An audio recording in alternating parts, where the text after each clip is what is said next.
Radio Pirate. Pirates Wanted. Please stand up!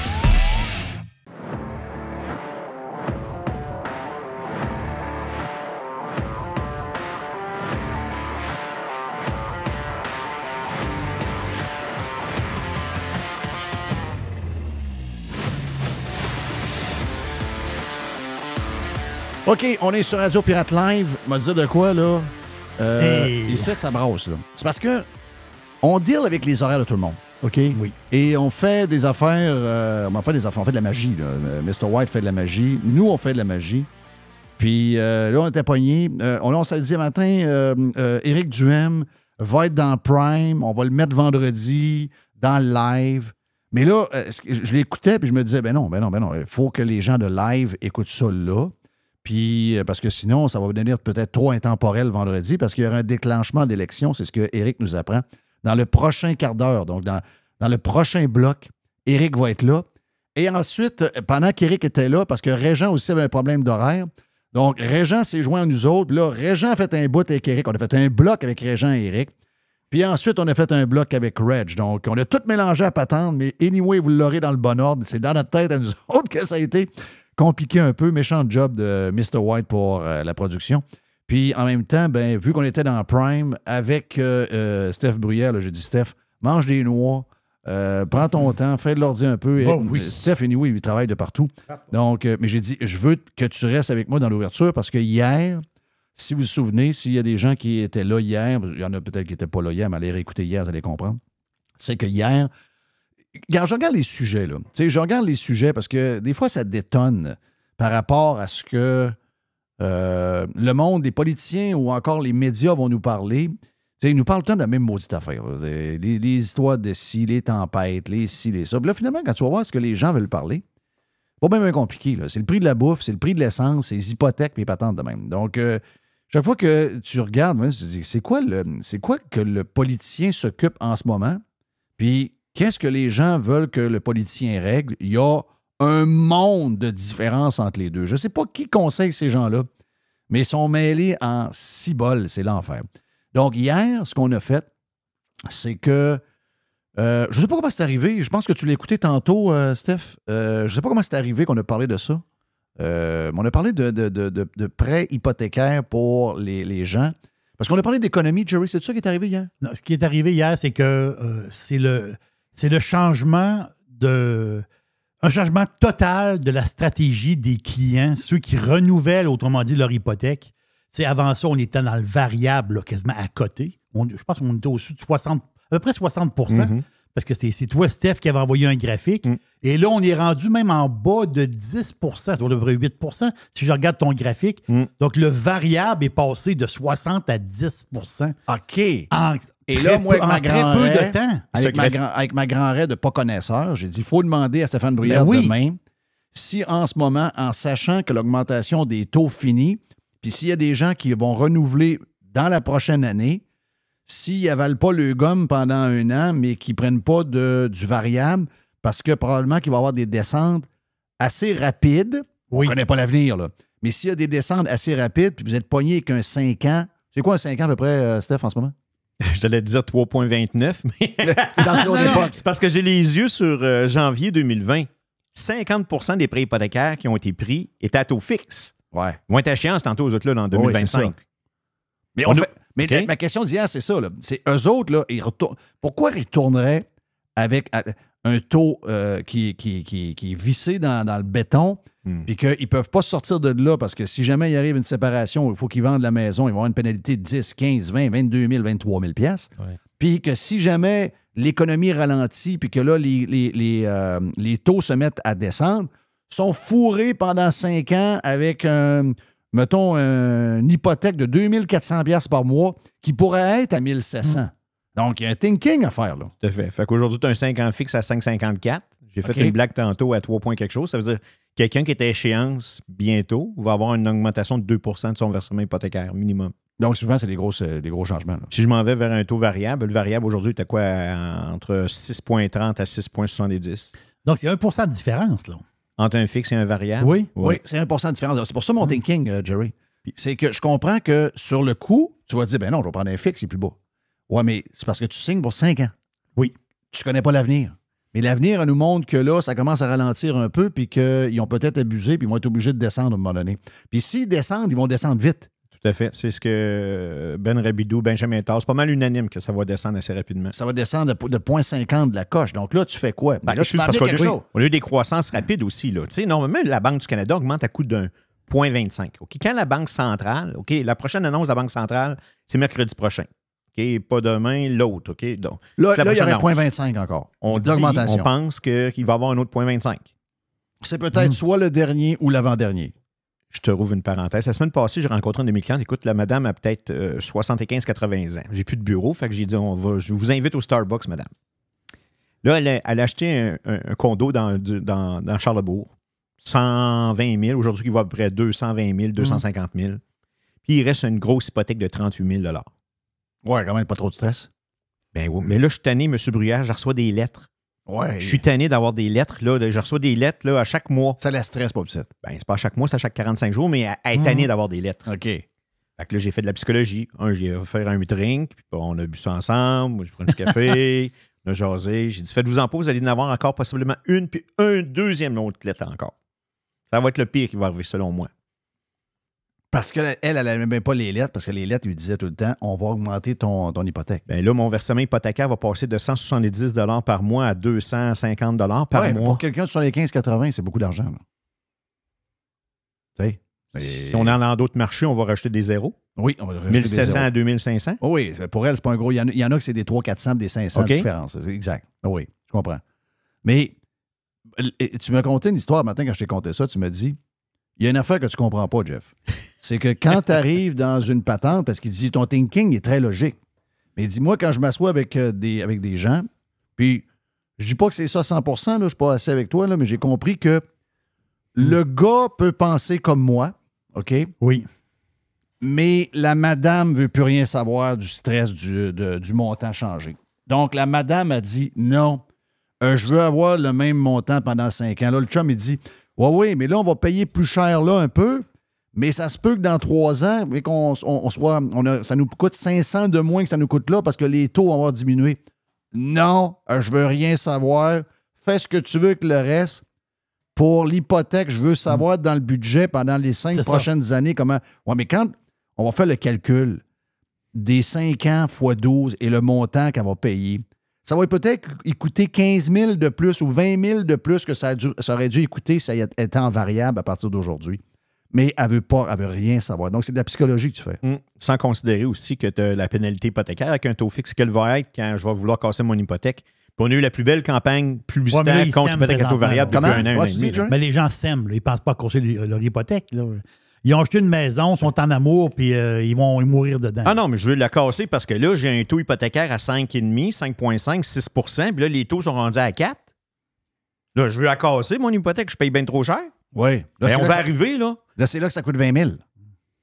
Tandis que le variable, ça coûte 3 mois d'intérêt. Tu comprends? Dans le pire des cas, tu peux le convertir. Je comprends très bien. Là. Mais l'histoire, tu parles de psychologie. Je vais t'en faire de la psychologie, moi. Qui avait vu cette hausse folle des taux d'intérêt? Là? Qui avait vu ça? Personne. Personne. C'est pas compliqué. Personne. On va résumer ça simple, là. 5 % en un an et demi. Bon. Trouvez-moi quelqu'un sur la boule qui l'a dit. Donc, la personne en ce moment qui est échaudée, là, okay? Était chaudée, là. Elle s'est brûlée les mains, là. Cette personne-là, c'est, je dis en parenthèse, normal que tu veux une genre de sécurité parce que tu as été échaudé. Parce que qui peut dire aujourd'hui, on reprend la même question, là, qui peut dire aujourd'hui que les taux d'intérêt ne vont pas continuer à monter encore? On pense que c'est la fin ou encore une hausse. Non, moi, je pense de que c'est la 0,25. Oui, mais c'est la fin. Moi, je pense que tu n'es pas capable. Je pense que tu as raison. On n'est pas capable de connaître la descente, mais on ne peut pas aller plus haut, là, parce que là, tu vas tuer l'économie. Là. Non, mais, ça va trop, je dis plus haut. Je ne te dis pas que ça va monter à 10-12, mais ce que je veux dire, c'est que si ça monte de 0,25, 0,25, puis après ça, ça colle là pendant 3-4 ans. Ah, ça peut arriver. Ben voilà. Ça, c'est 0,25 demain, puis 0,25 avant Noël. Ça peut arriver, là. Ben moi, je pense qu'on va retourner à 2019, OK? Parce que c'est combien, 2019? 2019, là, on était dans des zones entre 3,5 et 4,5 %. Moi, là, quand il y a eu la période COVID, là, puis que les clients signent des hypothèques, mettons, à 1,1, 1,5 ou, tu sais, je disais aux gens, ouais, en fixe à... C'est pas la vraie vie, ça, là. Ouais, puis même, moi, j'ai eu un 10 ans fixe à 1,99 que j'ai pas vendu en passant. Je n'ai pas vendu. Il n'y en a Ça, pas c'est un que vous incroyable. T'aurais prenez à 10 ans. acheté, t'aurais dû me le dire. Ah, ben là, c'est facile de parler après, là. Ouais. 1,99 10 ans fixe chez Desjardins. Je l'ai vu. C'est pas un choix qui l'a. Je le ferais. Variable site, ça. Ah! Le directeur de la Banque du Canada disait, dans le temps, en juillet 2020, les taux d'intérêt vont être bas pendant très longtemps. Ouais. Moi, je vous invite à souper. Vendredi, je vous invite à souper. Vous êtes tous avec vos blondes. Jeff, ça fait combien de temps que tu es avec ta blonde? Ah, ça fait très longtemps. Combien de temps? 3 ans? Ouais. T'as très longtemps. Ouais, c'est un peu court. là. Court. Ouais. Très longtemps n'a pas été très longtemps. Non, ça a été un très longtemps. Ça a été un très longtemps très court. Mais dans le temps, je disais aux gens qui achetaient, des premiers acheteurs, je leur disais, vos scénarios de prêt hypothécaire, faites-le avec un taux à 3 ou 4 %.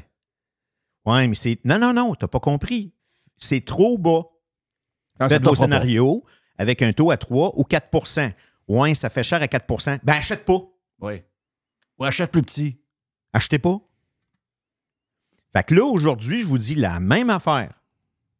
Là, je pense que c'est rendu trop haut. Là, je pense que c'est vraiment rendu vraiment trop haut. Là. Mais t'achètes ça, la face, c'est qu'à pas acheter, il est là le problème aussi. Là, tu parles de psychologie, on y va dans la psychologie. T'sais, on n'est pas comme Yoda, là. On ne vit pas 800 ans. Ça veut dire, à un moment donné,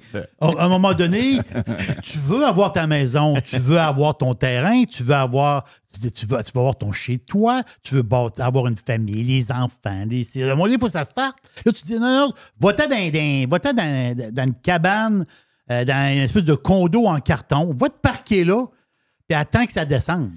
Ou peut-être qu'il va falloir que j'aille l'âge de Yoda, parce que si mon sol hypothécaire restant me dit qu'il me reste un amortissement effectif de 135 ans et 9 mois, ouais, ça, c'est... vu, OK, là, ça va? 135 ans et 9 mois. La banque, OK, pour garder le prêt hypothécaire, elle a besoin de plus de liquidité à l'interne. Oui. Là, il y a une game qui n'est pas drôle qui s'en vient, là. Elle est déjà pas drôle. Les banques sont en difficulté. Ben non, ils nous montrent des profits records. Ils viennent de faire des profits records. Hey, à voir comment la débandade se passe actuellement. Là, allez voir les. C'est quoi? C'est pas les Act of God, mais pas le Power of. Regardez ce qui se passe actuellement à Toronto. Là. C'est pas joli. Là. Ça swing. Là. Les banques qui se font sauver par le gouvernement. Là. C'est pas Guerrero qui claque en dehors du Skydome. Là. C'est autour du Skydome que ça claque. Là. Moi, personne ne me sauve. Les banques qui se font sauver. Oui, c'est ça qui est bizarre. Les banques se font sauver. Ils sont bailés out par nous autres, en passant. Oui, par nous autres. Puis personne ne nous sauve jamais. C'est quand même spécial. Mais je pense que c'est jeudi ou vendredi qu'on a parlé de ça. Tu as parlé que ta fille voulait racheter la location parce qu'elle était rendue à la fin de sa location. Oui. Puis, mettons que la valeur de la voiture, donc le résiduel était à 17 000 $. Elle s'est dit, bon, ben là, écoute, elle vaut 21 000 ou 22 000, je peux la revoir pour 17 000, moi la racheter. Mais là, elle n'a pas l'air jeune. Je vais aller à la banque. Et là, la banque il a offert un prêt pour racheter sa voiture de 17 000 $. Oui. Une voiture de 4 ans. Non, c'est 2 ans. 2 ans? 2 ans, exactement ça. Okay, c'est une location de 2 ans. Elle a pris une location de 2 ans. Elle a pogné un deal, en fait de compte, puis on s'entend-tu qu'il recule de 2 ans. Il y avait des deals incroyables. C'était fantastique dans l'automobile, vraiment. Le petit rouge dehors, là, oui. J'étais à 5 %. Ouais. En ce moment, c'est du 12-13. Ben non, 9, c'est 8. 9. Mais dans l'usager. Dans l'usager. C'est jusqu'à 13. Voilà. C'est jusqu'à 13. Moi, il est à 5 %. C'est pas un 9, celui-là. C'était un 2018. Oui, mais là, on fait quoi, là? Eux autres, ils font quoi, là? C'est-à-dire, oui, j'achète la voiture que. Oui, je vais acheter la voiture parce que. Mais moi, j'ai dit à Jerry, dis à ta fille de racheter la voiture. Je sais qu'il y a une histoire d'accident là-dedans, là, mais. Oui, c'est ça. Mais mettons qu'il n'y en a pas. On parle juste. Rachète la voiture, puis au plus sacrement avant ça. Puis il prend le 4 000 $, puis va t'en racheter ou t'en louer une neuve, qui est beaucoup plus chère que quand elle l'a faite en 2020. Puis, ou 2021. Oui, il y a une différence de quasiment 10 000 sur le modèle. Oui, c'est ça. C'est peurant. Mais tu peux pas garder une voiture avec un financement de 13 %. Là. Tu sais, je veux dire, ça n'a pas rapport. Là. Ça n'a pas rapport. Puis, je sais pas comment il y en a qui font pour acheter des affaires puis qui s'en vont à la banque ou à la caisse puis qui se font prêter de l'argent à 13 % puis ça ne leur dérange pas. Il y a quelque chose. Il y a un calcul qu'ils n'ont pas fait. Mais en ce moment, c'est ça qui se fait. Je ne sais pas c'est quoi le plan des autres. Il y en a qui ont un petit peu de cash de côté, ils s'organisent. Mais si vous n'avez pas de cash de côté pour faire ça, En tout cas, moi, le conseil que je donne, c'est va chercher ton char, prends-les parce qu'il y a une valeur résiduelle plus basse que sa valeur. Oui. Va chercher ton prêt. En dedans d'une semaine, 2 semaines, essaye de c'est pas facile de passer le char, là, tant que ça. Là. C'est pas facile. Parce que l'autre qui veut l'acheter, lui aussi, ça va à la banque, puis la banque, il dit que c'est à 13 %. Donc, essaye de le vendre le plus rapidement possible, puis prends le profit de la différence entre le 17 000 puis le montant que tu l'as vendu. Sac ça sur une voiture que tu achètes ou encore que tu loues, puis tu vas pouvoir baisser ton taux, peut-être ton paiement mensuel de 100$ ou de 150$ par mois. Puis là-dedans, tu n'as pas l'histoire de bulle aussi. Il y a des bulles. La pure expression québécoise, la fameuse bulle. Donc, il y a eu quelque chose, il y a une graphine là, il y a une affaire là. Il te montre une bulle de 2-3 000. Donc, si tu veux laisser les clés sur la table, c'est un 3 000 à payer. Le monde, ils n'ont pas le 3 000. Ben non. C'est pas compliqué. Ils n'ont pas le 3 000. Ils ne mettent pas le 3 000 sa carte de crédit, elle est déjà pleine. Fait que ils n'ont pas le 3 000. Ils sont comme fourrés. Là, c'est ça qu'il faut que tu fasses. Là, il faut que tu rachètes le bazou.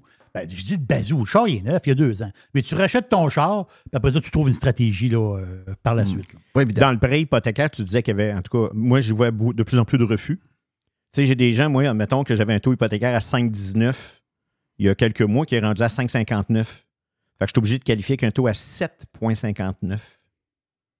Quand même. Fait que j'arrive. Oui, c'est vrai, ça tient encore, ça. Le plus 2 existe, là. Il existe encore. Oui, fait que si t'es célibataire, t'es tout seul. C'est quasiment un fantasme, là. Puis si vous êtes 2, dans le temps, j'avais vu une statistique qui disait que 69 % des gens achètent au montant maximal de la préapprobation. Et si tu as majoré ton taux d'un demi%, il se passe quoi? C'est régulier à ce temps, j'envoie des lettres de refus. Les courtiers immobiliers, c'est comme si on s'en attendait, là, tu sais. Fait que s'il y a une offre d'achat qui est déposée sur une maison, ne soyez pas surpris que le client ne passe pas au financement. Il faut être courageux aujourd'hui d'acheter 400-500 000 puis de donner 5 % de mise de fonds avec les taux que là, avec les versements que ça donne. L'autre affaire, vite, là, je change de sujet, là, je m'en vais vers la construction. On a entendu dans le Prime tantôt, je t'ai fait entendre le gars qui était avec Gérald Filion à Radio-Canada. C'est un gars de l'Industriel Alliance qui donnait des grandes histoires sur les prêts hypothécaires. Poilievre, ce qu'il dit, c'est pas vrai, ça n'arrivera pas, etc. Sauf que l'Industriel Alliance, pour qui lui travaille, ils ont largué les prêts hypothécaires, ils n'en font plus. Donc, il a pas bonne raison, mon feeling. Mais lui, il dit, écoute, avec l'augmentation de la population, c'est vrai que le Canada a eu une de ses plus grosses augmentations de population de toute son histoire. Ça inclut le Québec d'une certaine mesure. Moins peut-être que l'Ontario et la Colombie-Britannique, mais ça l'a débordé ici. Et là, on a un problème de porte. On a un problème de nombre de monde. Juste les étudiants. Les étudiants, en général, c'est 500 000 étudiants par année que les universités leur vident les poches pour que les professeurs soient payés 250 000 par année. C'est qu'on va chercher du monde en Afrique, on va chercher du monde un peu partout. On lui fait ça à 20-21 000 par année. Mais là, avant, on avait 500 000 au Canada. Dans toutes les universités, on avait 500 000. Cette année, il y en a 900 000. Ces 400 000-là doivent coucher quelque part. Là. Faut qu'ils dorment quelque part. Ils ont besoin d'une toilette, ils ont besoin d'un frigidaire, puis ils ont besoin d'une place faite de dos. Là. Ah, pas, oui, mais ça dépend. OK, oui. Mais là, actuellement, à Toronto, c'est les shelters, c'est les dessous de viaducs, c'est les gymnases. Oui, mais les étudiants ne couchent pas là. Les étudiants ne couchent pas là, mais il manque de porte. Il y a 25 mais même s'ils sont des... trois dans une... Ça, c'est son coloc. La plupart du temps, son coloc. Avant ça, c'était coloc à 2. Là, son coloc à 3. Mais quand même, ça prend un logement. Mais il manque de porte. Ce que je veux dire, c'est qu'il manque de porte. J'ai un de mes chums hier, il m'appelle. J'ai vu sa maison qu'il voulait. J'ai dit, Buddy, j'ai dit, tu vas faire un saut, là. Puis il est dans le milieu de la construction. Il connaît ça, là. J'ai dit, tu vas faire un saut. Je regarde ta maison. Je viens de finir la mienne, là. J'ai dit, cette maison-là, il y a 4-5 ans, elle coûtait peut-être la moitié moins que... Ben, le prix que tu me dis, c'est le prix il y a 4-5 ans. J'ai dit, probablement que tu vas faire un saut. Hier, elle m'appelle et dit, ouais, j'ai mis ça à la glace, le projet. La maison, il aurait aimé que ce soit aux alentours de 5,50 et la maison est à 8,50. Je mets une livre de beurre à 20. C'est un de ses chums qui a fait un prix avec qui il travaille, là. Donc, il paye probablement même pas le prix que ça vaut, là. Je mets la livre de beurre à 20$. On rentre de l'immigration, il va y avoir de plus en plus de monde qui va acheter du beurre. Penses-tu, toi? La livre de beurre est rendue à 20$. Qu'est-ce qu'on va faire? Ben, on va prendre la margarine. Manger du pain sec, pas mal. On va prendre de l'huile, on va faire d'autres choses. Regarde, on va faire d'autres choses. Là, actuellement, il est là, le bug. Là. Les prix sont rendus tellement élevés. Le beurre, on se passe quoi? Il y a une pénurie. Hein? Le 4,44? À 4,44, il y a une pénurie. C'est pas un deal, ça. Je sais. Non, mais avant ça, c'était limite de 3. Puis l'autre fois, j'ai une amie qui a été capable d'en sortir une dizaine. Mais Super C, 4,44, là. Oui, je sais, mais il n'y en a plus. Je suis pas surpris. Il y a une pancarte qui dit prochain arrivage demain à telle heure. Prochain arrivage. Hey, c'est du beurre à 4,44. Ben oui, c'est du beurre à 4,44. Il n'y a pas de deal là. C'est quasiment le prix normal il y a 2 ans. Là, tout le monde se garoche. Sais-tu comment on s'habitue vite, hein? Ben, on s'habitue certainement. J'avais acheté 2,99 chez Adonis. Adonis, je n'avais acheté une dizaine. Une chance, je l'avais congelé. Qu'est-ce que tu fais avec du beurre? Tu cookes avec ça. OK, tu cookes. OK, c'est correct. Là, je suis rendu que je fais maintenant des herbes, du beurre aux herbes. Ça, c'est un autre affaire. Ça coûte cher, cette affaire-là. Ouais. Thank you, Steph Bruyère. Merci. Stéphane Bruyère à stéphanebruyère.com. Plus de Steph dans le Prime à chaque semaine, le mardi. Mon nom est Jeff Fillion. On est stand-by pour Éric Duhem. Après ça, c'est Éric Duhem avec Régent Tremblay. Et après ça, c'est Régent Tremblay sur Radio Pirate Live de ce mardi. Il fait beau en plus. Every hour. Juste du bon stock. Get pirate or get out.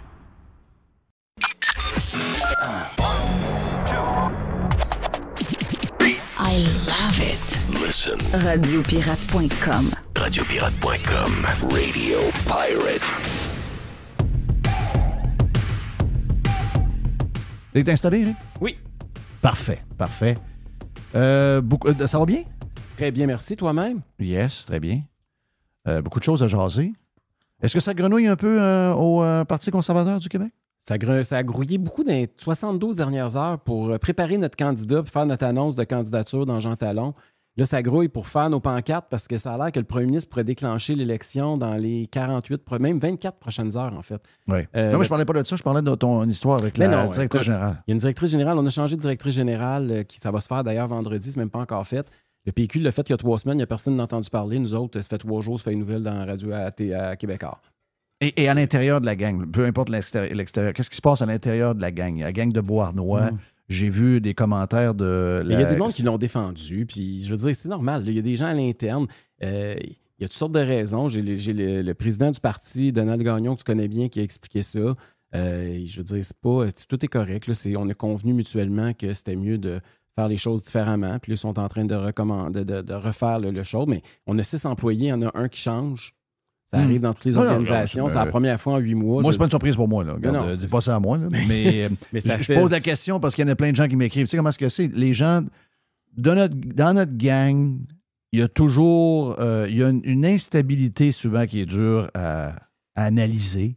Il y a des clans. C'est pour ça que la gauche gagne souvent plus les élections je que nous. Je sais. Parce que nous, on est plein d'individualistes, puis veut pas, on lave notre linge sale devant sa place publique plutôt que de le faire de façon plus disciplinée. Tu sais, les gauchistes, ils pensent à la collectivité. Nous autres, on pense à l'individu. Fait que ça donne des partis plus difficiles à gérer.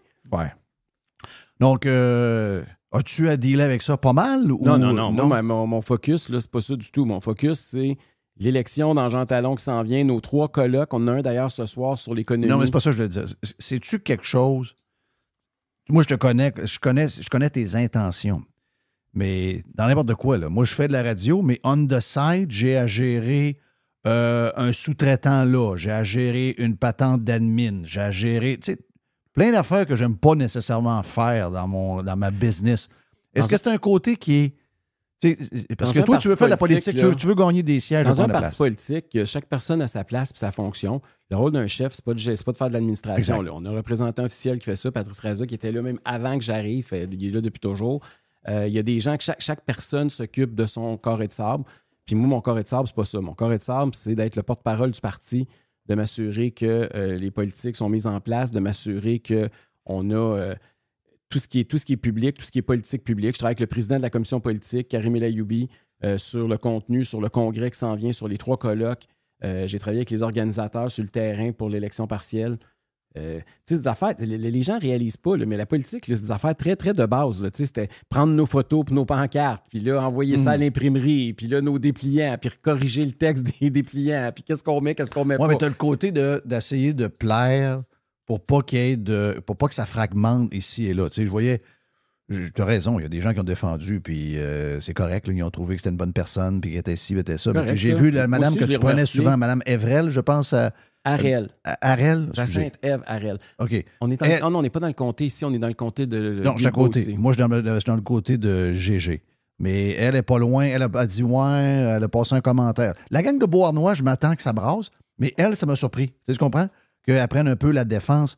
Puis moi, je veux pas qu'il y ait de... Tu sais, on est tellement pas nombreux, puis je l'ai dit à quelqu'un de Beauharnois, j'ai dit là, commencez pas à brasser l'histoire, là. Je dis, on s'en va à la guerre avec Éric, puis si on a gagné quelque chose, on va s'en aller gagner avec Éric. Il n'y a pas de personnes au Québec qui peuvent remplacer Éric Duhem pour des histoires de régie interne, d'administration, puis de patente de même. Laissez-moi tranquille avec ça, là. Donc, ce que je veux dire, c'est que tu as à dealer avec ça. Puis, j'imagine que quand tu as une petite organisation, veut pas, ça vient sur ton bureau pareil. Oui, mais moi, je suis pas allé en politique pour m'obstiner puis me battre contre des gens qui pensent comme moi. Moi, je suis allé en politique me battre contre la CAQ. Je suis allé en politique me battre contre les gens qui veulent nous enlever nos libertés, qui veulent brimer nos droits, qui veulent suspendre la démocratie. Moi, c'est pour ça que je suis en politique. C'est pas pour me chicaner avec du monde qui pense comme moi, mais qui sont pas d'accord sur des tactiques ou des stratégies. Ça fait... Puis, tu sais, j'ai été conseiller politique avant d'être chef. Hein? Puis ça, je pense que ça m'aide dans le sens où je comprends bien les distinctions. Quand j'étais conseiller, là, ça arrivait des fois que je conseillais des choses puis mon chef ne m'écoutait pas. C'était correct. Moi, je n'étais pas payé pour décider, j'étais payé pour conseiller. Ouais. Aujourd'hui, c'est le contraire. Je ne suis pas payé pour conseiller, je suis payé pour décider. Et ultimement, j'assume les décisions que je prends. Puis, tu sais, c'est normal, là, le parti est encore jeune. Là, un parti politique qui a monté comme le nôtre, qui a multiplié par 15 en un an. Puis il y a un melting pot là-dedans. Ben oui, il y a une crise de croissance. Oui. Toutes les organisations vivent ça. Je veux dire, c'est normal parce que les gens viennent de toutes sortes de milieux puis d'intérêts différents. Puis là, il faut essayer de trouver le dénominateur commun pour que le ciment pogne. Et plus ça dure, puis là, c'est pour ça que j'étais content. Il y a eu un sondage vendredi dernier. Exact. Il arrive cette histoire-là. En dedans de 48 heures, il arrive un sondage. C'est probablement ton meilleur sondage depuis l'élection. Oui. Donc, de loin, on a remonté de 2. C'est pas énorme, 2 %. Mais c'est pour juste vous autres, que c'est gros. Là. C'est juste que ça a changé de bord. La pente n'est plus descendante, elle est ascendante. Et c'est une grosse affaire. Puis là, ils ne peuvent pas dire que c'est à cause des mesures sanitaires. Là. Non, c'est zéro bonne barre. La raison pour qu'on a monté, c'est parce qu'on a fait notre job cet été, parce qu'on a fait des tournées, parce qu'on parle sur des enjeux qui intéressent les gens, qui interpellent le monde. J'ai vu notamment, je vais te donner un exemple bien concret. Dans la communauté anglo-québécoise, les non-francophones, dans le dernier sondage léger, on a monté de 7 points. Pourquoi on a monté de 7 points? Bien parce que cet été, j'ai martelé des thèmes alors que les libéraux dormaient au gaz, puis c'est leur électorat. C'est rendu que c'est nous qui sommes sortis sur le projet de loi, par exemple, 96, quand ils ont mis les sites en anglais, que les francophones, on n'avait plus le droit d'aller les lire. J'ai trouvé ça d'une imbécilité crasse. Ils te demandent si tu es un anglophone de souche, si tu es un immigrant, un autochtone ou un Québécois à l'extérieur du Québec, du territoire du Québec, pour avoir le droit d'aller downloader le site. Mais ça existe-tu encore? Ben oui, ça existe encore. Écoute, c'est fou raide, là. C'est malade. Bon, fait que j'ai été le seul à dénoncer. Les libéraux, je sais pas ce qui était. Là, la loi 40, ça, c'est l'affaire des commissions scolaires anglophones. Ils ont gagné devant les tribunaux. C'était évident qu'ils allaient gagner. On le savait, on l'avait dit depuis le début. Allez pas là. Ils ont gaspillé de l'argent. Ils sont allés devant les tribunaux. Ils ont perdu. Je suis sorti pour dire, allez pas en appel. Vous allez encore manger une volée. Il y a d'autres choses à faire qu'écœurer les anglophones sur leurs droits historiques. Oui. Bon. Mais les libéraux sont sortis 24 ou 48 heures plus tard. Mais juste le fait qu'on a fait ces 2 grosses sorties-là, ça a fait la une de la Gazette. J'ai fait tous les journaux anglophones 2 fois plutôt qu'une. Bien, on a monté de 7 points chez les anglos cet été. Quand même. Puis les libéraux là, sont rendus à 40 % chez les non-francophones. On est à 21 %. Vous allez me dire, la marche est haute, Éric, c'est du 2 pour 1. Vous avez raison. Mais pensez de où on vient. Historiquement, les libéraux, là, il y avait 75, 80, 85 % du vote non-francophone au Québec. Ils n'en ont même plus 1 sur 2, sont rendus à 40. Le prochain coup, là, ils tombent en bas de 40. Fait que il y a quelque chose qui est en train de se passer. Le Parti libéral, c'est pas pour rien qu'il descend de façon générale. Leur noyau dur est rendu fragile. Donc, puis je pense que c'est important. Puis oui, on est nationaliste. Moi, tu le sais, Jeff, je suis plus nationaliste que toi un peu, ces barres, là. Mais il y a une chose qu'on est différent des autres, c'est que nous, on respecte les droits individuels. Oui. Et pour nous, c'est important. Puis on veut promouvoir le français, mais pas au prix de brimer les libertés ou les droits des autres. Et c'est ça qui nous différencie comme conservateurs. Puis je pense que c'est ce message-là que les anglophones commencent à comprendre. Et c'est important. Tant mieux. C'est un exemple. Mais tu sais, moi, ce que je te dis, j'ai les yeux focalisés là-dessus. Je comprends. Puis, tu sais, si je commence à me faire des chicanes, c'est parce que ça finira jamais. À un moment donné, il faut que tu t'élèves un peu au-dessus de la mêlée quand t'es chef. J'essaie de rassembler. Tu comprends que j'ai pas le choix de te poser non, je comprends, puis j'ai pas le choix de te répondre. Je suis 200% de ton bord, puis c'est comme ça que j'ai répondu à quelques personnes qui voulaient brasser un peu plus de merde avec c'est de la régie interne. Il n'y a rien là. Il n'y a pas grand-chose là. Si on commence à se pogner sur de la régie interne, pas fini. Cette semaine, c'est passé de quoi quand même grave, là? Moi, le silence des médias en général sur ce qui est arrivé. D'abord, il est allé hier à Radio-Canada raconter que... comment est-ce qu'il a dit ça? Il a dit, je suis pas menteur, je suis pas malhonnête, c'est pas ça qui est arrivé. Bon, là, je suis encore allé voir la photo. Là. Il y a vraiment un texto qui dit et qui confirme ce que le candidat caquiste devenu candidat péquiste nous a dit. Puis lui, il a joué dans ce game-là en passant. Là, ça ne fait pas de lui un meilleur dans la gang. Là. Il fait partie de la gang des pas bons, là, puis des gens à pas truster. Là. Mais la conclusion de tout ça, là, c'est que si la CAQ avait dit la vérité avant la campagne, moi, j'estimais 6 sièges. Toi, quelques heures plus tard, tu es arrivé sur Twitter, tu as dit 8 sièges. Ouais. Puis je te dirais qu'après que tu aies 18, je me demande si c'est pas 9. Donc, mais ça change toute la game démocratique. Si on a la vérité. Mais là, on peut pas laisser ça de même. Puis le PQ a fait une histoire, donc là, on veut favoriser le PQ. Québécois est à telle place. La presse n'en parle pas trop. Radio-Canada sont pas trop là. Les médias traditionnels ont comme débarqué déjà de cette histoire-là. C'est très gros comme histoire. Oui. C'est énorme comme histoire. Moi, j'ai aimé ce que tu as dit. Tu as dit... c'était rapporté par un journaliste. Là. Je pense que c'est ça que tu as dit. Il dit que c'est comme se faire battre par un tricheur qui échoue son test de dopage. Oui. Donc, on a sorti des Olympiques avec la médaille d'argent. Dans la région de Québec, on a fini 2e à peu près dans toutes les comtés. Médaille d'argent. Puis, quand est arrivé les résultats du test de dopage, on a réalisé que le gars qui avait gagné l'or, il était dopé bien raide. Ben, c'est ça. Non, mais c'est vrai pareil. Puis là, on se ramasse qu'on a une médaille d'argent, on est content, mais on se dit, ouais, mais là, c'était peut-être la médaille d'or qu'on devrait avoir dans le coup. Puis c'est la population, c'est pas juste nous autres en tant que candidats conservateurs, c'est la population qui s'est fait avoir, qui a été pris par un tricheur. Puis toute cette histoire-là, d'ailleurs, commençons par le début, là, parce que je veux juste démêler les affaires parce que c'est compliqué, puis je sais que ça dégoûte bien du monde de la politique, puis vous avez raison que ça vous écœure. Okay? Premièrement, le gars, M. Paradis, pas le nommer, là, l'avocat qui était supposé être candidat de la CAQ, il est en pourparlers pour être candidat de la CAQ. Ça fait 1 an là, dessus. Bon. Ça fait pas 25 ans. Non, c'était juste avant les élections du mois d'octobre. Là, il se fait dire, gars, ferme ta gueule sur le 3e lien par la directrice générale du parti, Brigitte Legault. De toute façon, après les élections, on va être rendu à la même place que toi. OK? Fait que là, parce que lui, il était contre le 3e lien, mais il voulait se présenter puis il voulait être ministre. Puis la raison pourquoi il n'est pas allé, c'est pas parce qu'il s'est fait dire de fermer sa gueule sur le 3e lien puis que c'était une crosse puis qu'après les élections... Ils n'ont pas été capables de confirmer qu'il allait être ministre. Ils n'ont pas pu y promettre qu'il allait être ministre. Puis ils n'ont pas pu y payer un appartement dans le comté parce qu'ils voulaient le parachuter pendant la période des élections. C'est pour ça qu'il n'a pas été candidat. Ça n'a rien à voir avec le contenu, là. Il a même écrit ça à son chum puis ça ne l'empêchait pas de vouloir se porter candidat. Imagine, il rencontre quelqu'un dans un parti... qui dit, garde, on promet notre principal engagement à la question de l'urne, comme dirait Bernard Drinville. Ça va être fake. C'est une crosse, mais après les élections, on va renier notre parole, puis là, tu vas être content parce qu'on va revenir à la position que toi, tu défends.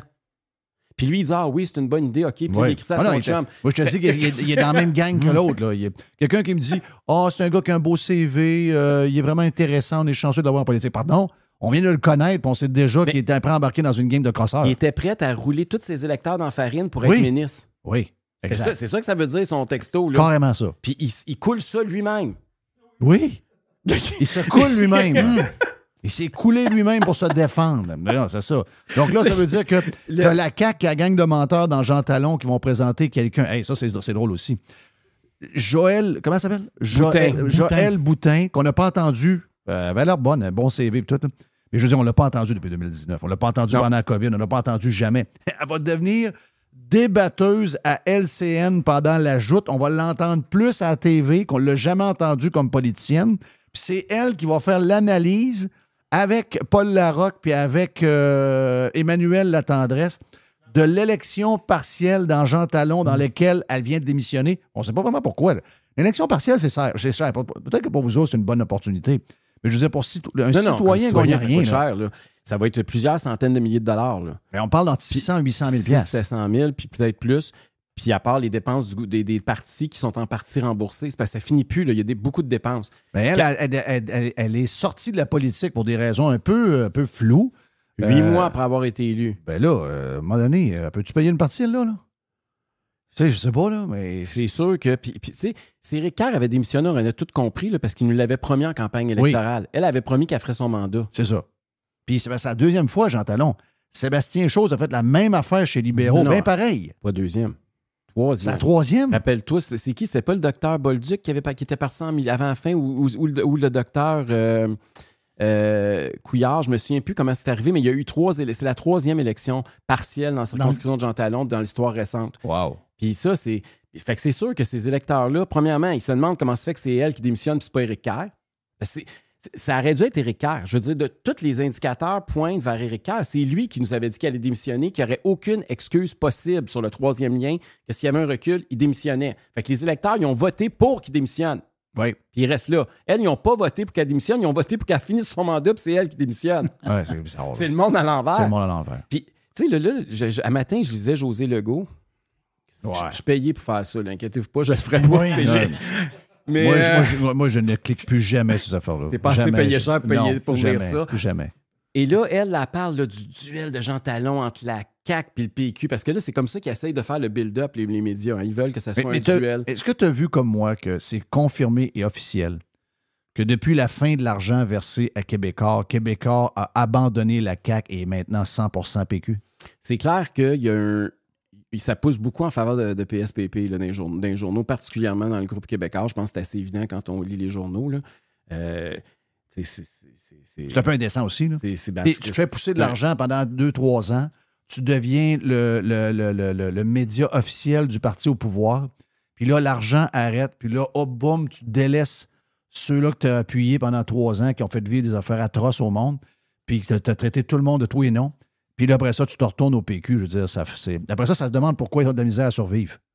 Toujours est-il qu'ils veulent présenter cette bataille-là, sauf que c'est de voter, ça revient à ce que je t'ai déjà dit il y a quelques années, c'est encore la même boîte, OK? Ils disent, est-ce que d'un côté, ça va être le Parti québécois, de l'autre bord, c'est la CAQ, puis là, c'est le gros duel. C'est la même gang. Sauf que, c'est quoi leur position sur les enjeux fondamentaux pour les gens de Jean Talon? Les deux partis proposent un tramway que le monde ne veut pas, qui va charcuter la ville, qui va couper la ville en deux, qui va coûter des milliards. On ne sait même pas jusqu'à quelle hauteur ça va coûter. On va être près qu'une dalle de béton avec une toile d'araignée de fil électrique, avec moins d'espace de stationnement, beaucoup plus de problèmes de circulation, même pour les urgences.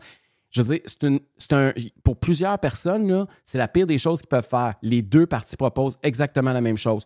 Le projet que les gens veulent, parce que les deux ponts arrive dans la circonscription de Jean Talon. Les gens voudraient désengorger un peu la circulation routière dans leur comté avec un troisième lien. Il a répété qu'il y avait, depuis la COVID, le télétravail, il y a moins de personnes sur les... Non, c'est un des pires étés de l'histoire du pont La Porte qu'on n'a jamais eu. À enlever l'histoire de l'asphalte il y a 2 semaines, c'est encore ça en fin de semaine. C'est ça tout le temps. Le pont de Québec, c'est pareil. C'est l'enfer. Puis Jeff, c'est pas du lundi au vendredi entre 7h30 puis 9h, puis entre, je sais pas, le 4h puis 5h30. Moi, c'est rendu, même les fins de semaine, je sors souvent de Québec puis je reviens, je passe plus par la 20 parce que je me suis fait pogner trop de fois cet été, en plein samedi après-midi. Pas rapport, là. C'est pas l'heure de pointe, le samedi à 3h. Là. C'est mieux par la 40. Ça marche plus. On n'est plus capable de traverser le pont, même les week-ends. Samedi, je suis allé à Saint-Isidore de Beauce. Si j'avais pas fait des entourloupettes, c'était 1h30 à 1h45 pour accéder au pont. OK? 20, 73, 20 direction de Montréal, jamais, 20 de Lévis. C'était l'enfer. Et dimanche, il y avait une autre patente aussi. Il est arrivé une autre affaire dimanche, en tout cas. C'est le bordel, là. Puis il continue à dire, ben là, on n'a pas une décision scientifique avec des chiffres à l'appui. Regarde, c'est un gars qui vient pas à Québec. Il ne sait plus ce qui se passe à Québec. Puis rappelez-vous que dans la campagne électorale, j'ai demandé des études. Vous vous souvenez qu'il ne voulait pas me déposer? Il y avait des études dans les mains, puis il les cachait. Je me suis rendu au ministère des Transports avec des demandes d'accès à l'information. Ils m'ont refusé de me donner les études. Ben voyons. Puis il a même dit en débat des faussetés. Il ne savait même pas qui était en train de préparer le dossier sur 3e lien. Il m'a dit qu'il ne savait pas en débat. Après ça, il était allé en conférence de presse. Il a dit que c'était le bureau de projet qui faisait les études. Puis le lendemain, parce que le soir, quand il est sorti, ses conseillers politiques ont dit « Hey, tu ne sais pas la réponse, voici la réponse. » Mais ils ne pouvaient pas appeler les fonctionnaires. C'était 10 heures le soir, le débat venait de se finir. Le lendemain matin, ils ont appelé les fonctionnaires. Ils ont dit « Non, c'est pas nous autres, le bureau de projet qui fait les études. C'est Interrive, c'est une firme. » Fait que là, il a ressorti 3 fois pour dire c'était qui faisait les études. Ben quand il dit que les études, là, c'est comme la prunelle de ses yeux. Là. Il ne sait même pas qui les a faites, puis il ne les a jamais lues de sa vie. Là. Il lit des donc, papiers ces que quelqu'un a écrit. On n'a jamais vu encore personne. Jamais. Ben, fait que c'est n'importe quoi. C'est tout ça, pourquoi? Pour plaire à des chroniqueurs puis à des lobbyistes montréalais. Mais pourquoi on a des étiquettes à tour de bras sur Trump dans les journaux, alors que c'est pas notre président? Et que n'y a pas des étiquettes comme on fait sur Trump pour un gars comme Legault. C'est confirmé, là. Depuis qu'on le connaît, là, depuis qu'il est premier ministre, c'est un gars qui ment à tour de bras. C'est un menteur. S'il y a un mot pour résumer François Legault, c'est menteur. Puis là, c'est gros, là. Tout le monde le sait. C'était dans pleine face. On ne peut pas l'avoir pire que ça. Dans la région de Québec, on s'est fait rouler dans la farine sur l'enjeu numéro 1. Puis là, on arrive dans une élection partielle. Puis là, le duel PQ-CAQ, qu'est-ce qu'ils vont dire sur le troisième lien? La même maudite affaire. Parce que c'est le PQ qui avait proposé un troisième lien juste pour le transport en commun. Oui. C'est rendu la proposition de la CAQ. Puis là, un matin, on lit dans le journal que finalement, personne n'en veut. Personne n'en veut. Fait que là, pourquoi ils font ça? Personne n'en veut. Un tunnel, les gens de la région de Québec n'ont jamais voulu avoir un tunnel, point. Que ce soit des chars dedans ou un autobus ou un train, les gens ont toujours voulu un pont à un prix juste. Puis si on avait pu profiter du fait qu'on est en train de faire un nouveau pont pour l'île d'Orléans, puis qu'on fasse un genre de boum, de même, ça aurait été plus logique, ça aurait coûté moins cher. Donc, les gens étaient prêts. Les gens, c'est ça qu'ils voulaient. Mais tu as raison, les deux vont avoir les mêmes propositions, là. Fait que là, ils vont s'ostiner sur quoi? La couleur de la cravate? C'est quoi qui va différencier le candidat péquiste ex-caquiste? Ils ont les mêmes affaires au niveau changement climatique. Ça, c'est l'autre affaire. C'est des écolos. Ils vont tous dire ce que les lobbyistes environnementalistes de Montréal veulent entendre. Fait que je veux dire, c'est quoi leur grosse différence? Ils sont tous contre l'exploitation de nos ressources, nos hydrocarbures. Ouais. Ils ont toutes les mêmes positions. Je veux dire, c'est tellement les mêmes positions que même les candidats sont mêlés et ils savent plus s'ils devraient se présenter CAQ ou PQ. Ça te donne une idée comment c'est la même maudite boîte? C'est la même boîte. Mais comment ils font, cette gang-là, pour que le monde embarque là-dedans puis qu'ils vont avoir à choisir entre les deux alors que les deux, c'est la même affaire? Comment le monde embarque là-dedans? Jean Talon, c'est pas une place de... Tu sais, souvent, j'ai vu le journal le matin, là, ils traitent que les gens qui aiment Trump, c'est des idiots. Donc, oui, si vous votez conservateur, si vous êtes de droite et si vous aimez Trump, Marie-Ève Doyon, je la connais pas, a dit qu'on est des idiots. Donc, les gens de Jean Talon, c'est habituellement pas des gens comme ça. C'est des gens éduqués, beaucoup de fonctionnaires à la retraite, etc. Un mélange un peu de QS à travers. Ce monde-là, il doit être assez éduqué et assez informé. Pourquoi ils vont se garrocher de un à l'autre si finalement, c'est pour punir la CAQ, ils vont aller encourager le PQ, mais que finalement, le PQ, c'est la CAQ? C'est comme si une entreprise partait 2 marques de bière, la rouge puis la bleue, puis là, il y a une grosse rivalité pour savoir si on boit de la rouge puis de la bleue. La compagnie qui est en arrière, là, elle est morte de rire. Ben oui, ça m'aime bien. Puis là, plus le monde se chicane, puis plus ils parlent de la bière, plus ils en vendent, plus eux autres, ils en pochent. Oui. C'est un peu ça qui se passe, là. C'est qu'ils partent une chicane de famille entre eux autres, puis ils font croire qu'ils ont des différences, alors que c'est des différences très, très superficielles, puis des façades. Mais qu'au fond, c'est la même boîte qu'ils veulent te servir, puis tout ce qu'ils veulent, c'est vendre le... Je t'avais déjà donné un exemple qu'un plat de nouilles. Je disais, il y en a un, c'est des spaghettis, l'autre, c'est des linguini, mais c'est la même sauce qui n'est pas mangeable qu'ils nous mettent par-dessus. Ben, c'est ça. Puis là, tu as équipe linguini, puis tu as équipe spaghetti, puis là, ça se garoche des spaghettes, puis des linguini par la tête. Mais au bout du compte, tout ce qu'ils veulent, c'est nous faire avaler le maudit pâte qui sont pas mangeables. Explique-moi pourquoi tu es un bon candidat. Tu es un gars qui est originaire de Calgary, à Québec depuis 6 ans. Il y a une histoire avec le tramway là, qui semble... je pense qu'il y a eu un accident de tramway. Oui, deux accidents, quand même spécial. Mais c'est un jeune. Oui. Puis il détonne. QS détonne pas non plus en passant. Là. Pas tant que ça par rapport aux autres. On pensait avant que QS était bien différent. Les partis se sont tellement collés sur QS qu'il y a peu de différence. Mais pour moi, c'est clair que, c'est pas parce que j'ai voté pour toi et que t'es mon chum, mais je veux dire, c'est assez clair que vous êtes l'alternative, même si c'est Jean Talon, même si c'est pas une place qui est naturelle pour le Parti conservateur. Le fait que tu as l'option du tramway là, par rapport aux autres, c'est vous autres qui dites, regarde, nous autres, le tramway va tout faible le démolir.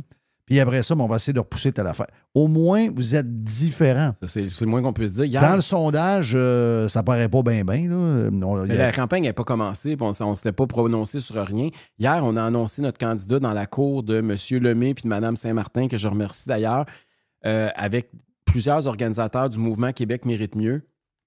On était dans une cour où les gens viennent de se faire exproprier leurs 75 pieds en arrière de leur maison. OK?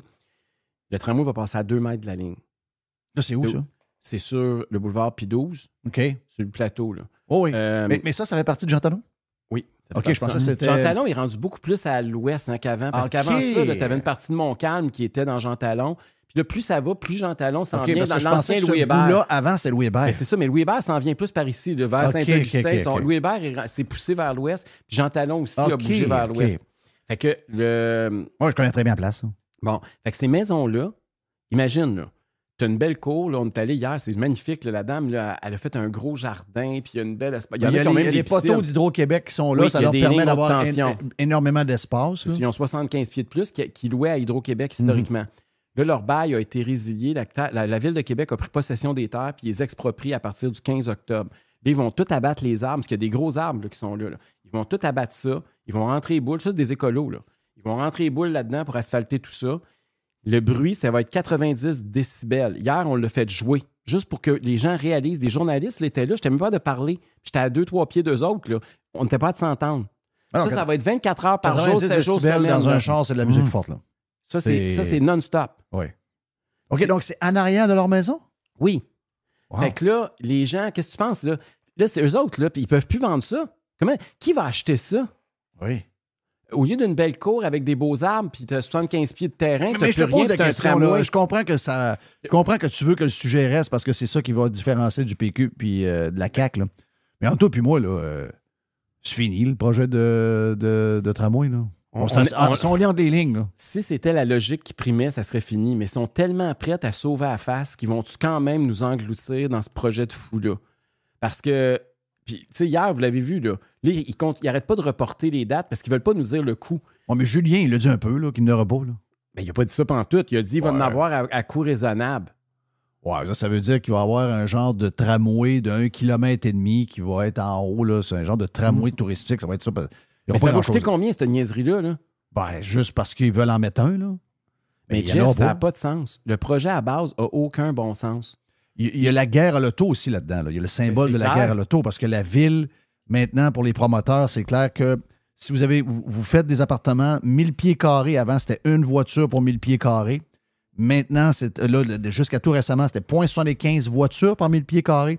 Et là, ça va être, à partir de maintenant, c'est 0,50. Donc, un appartement, c'est à peu près 1000 pieds carrés. Ça veut dire qu'un appartement va avoir une voiture, l'autre n'aura pas. Donc, il y a une guerre ouverte contre l'auto. Là. Mais c'est 50 de Fitzgibbon. Ouais, je sais. Fitzgibbon, il nous l'avait dit qu'il veut éliminer la moitié des chars. Il avait raison. Il a dit tout haut ce que la CAQ est en train d'essayer de faire. Il a avoué l'agenda.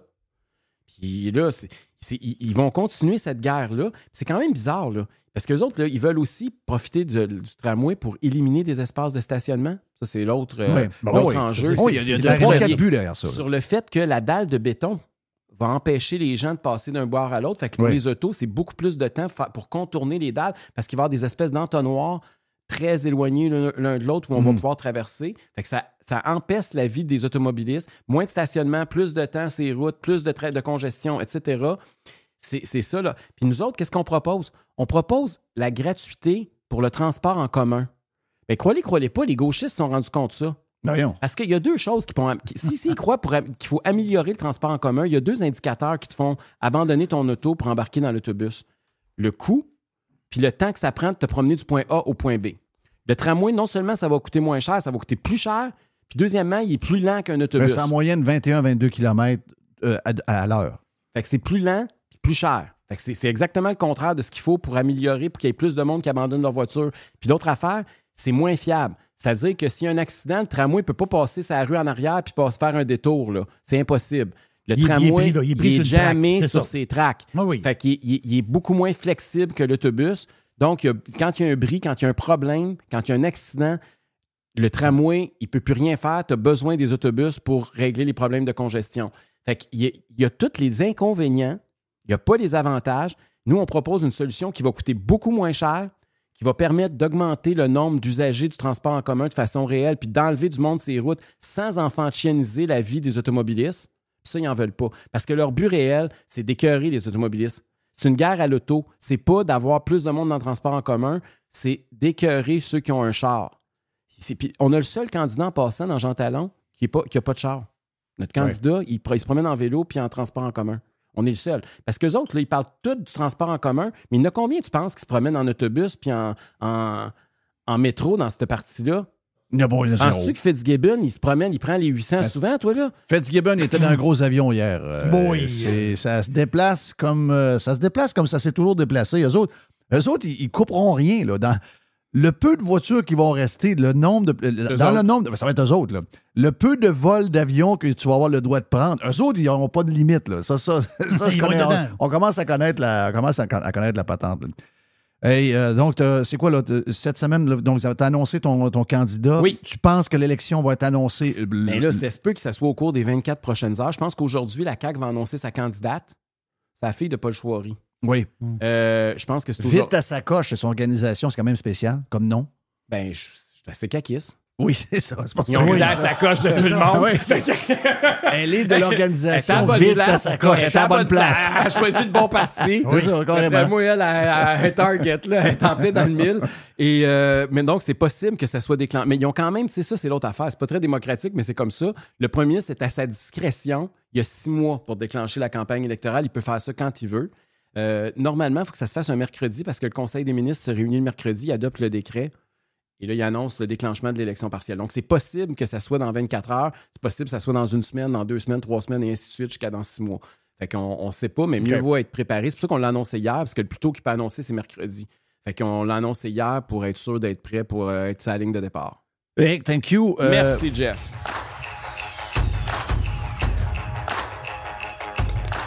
Every hour. Juste du bon stock.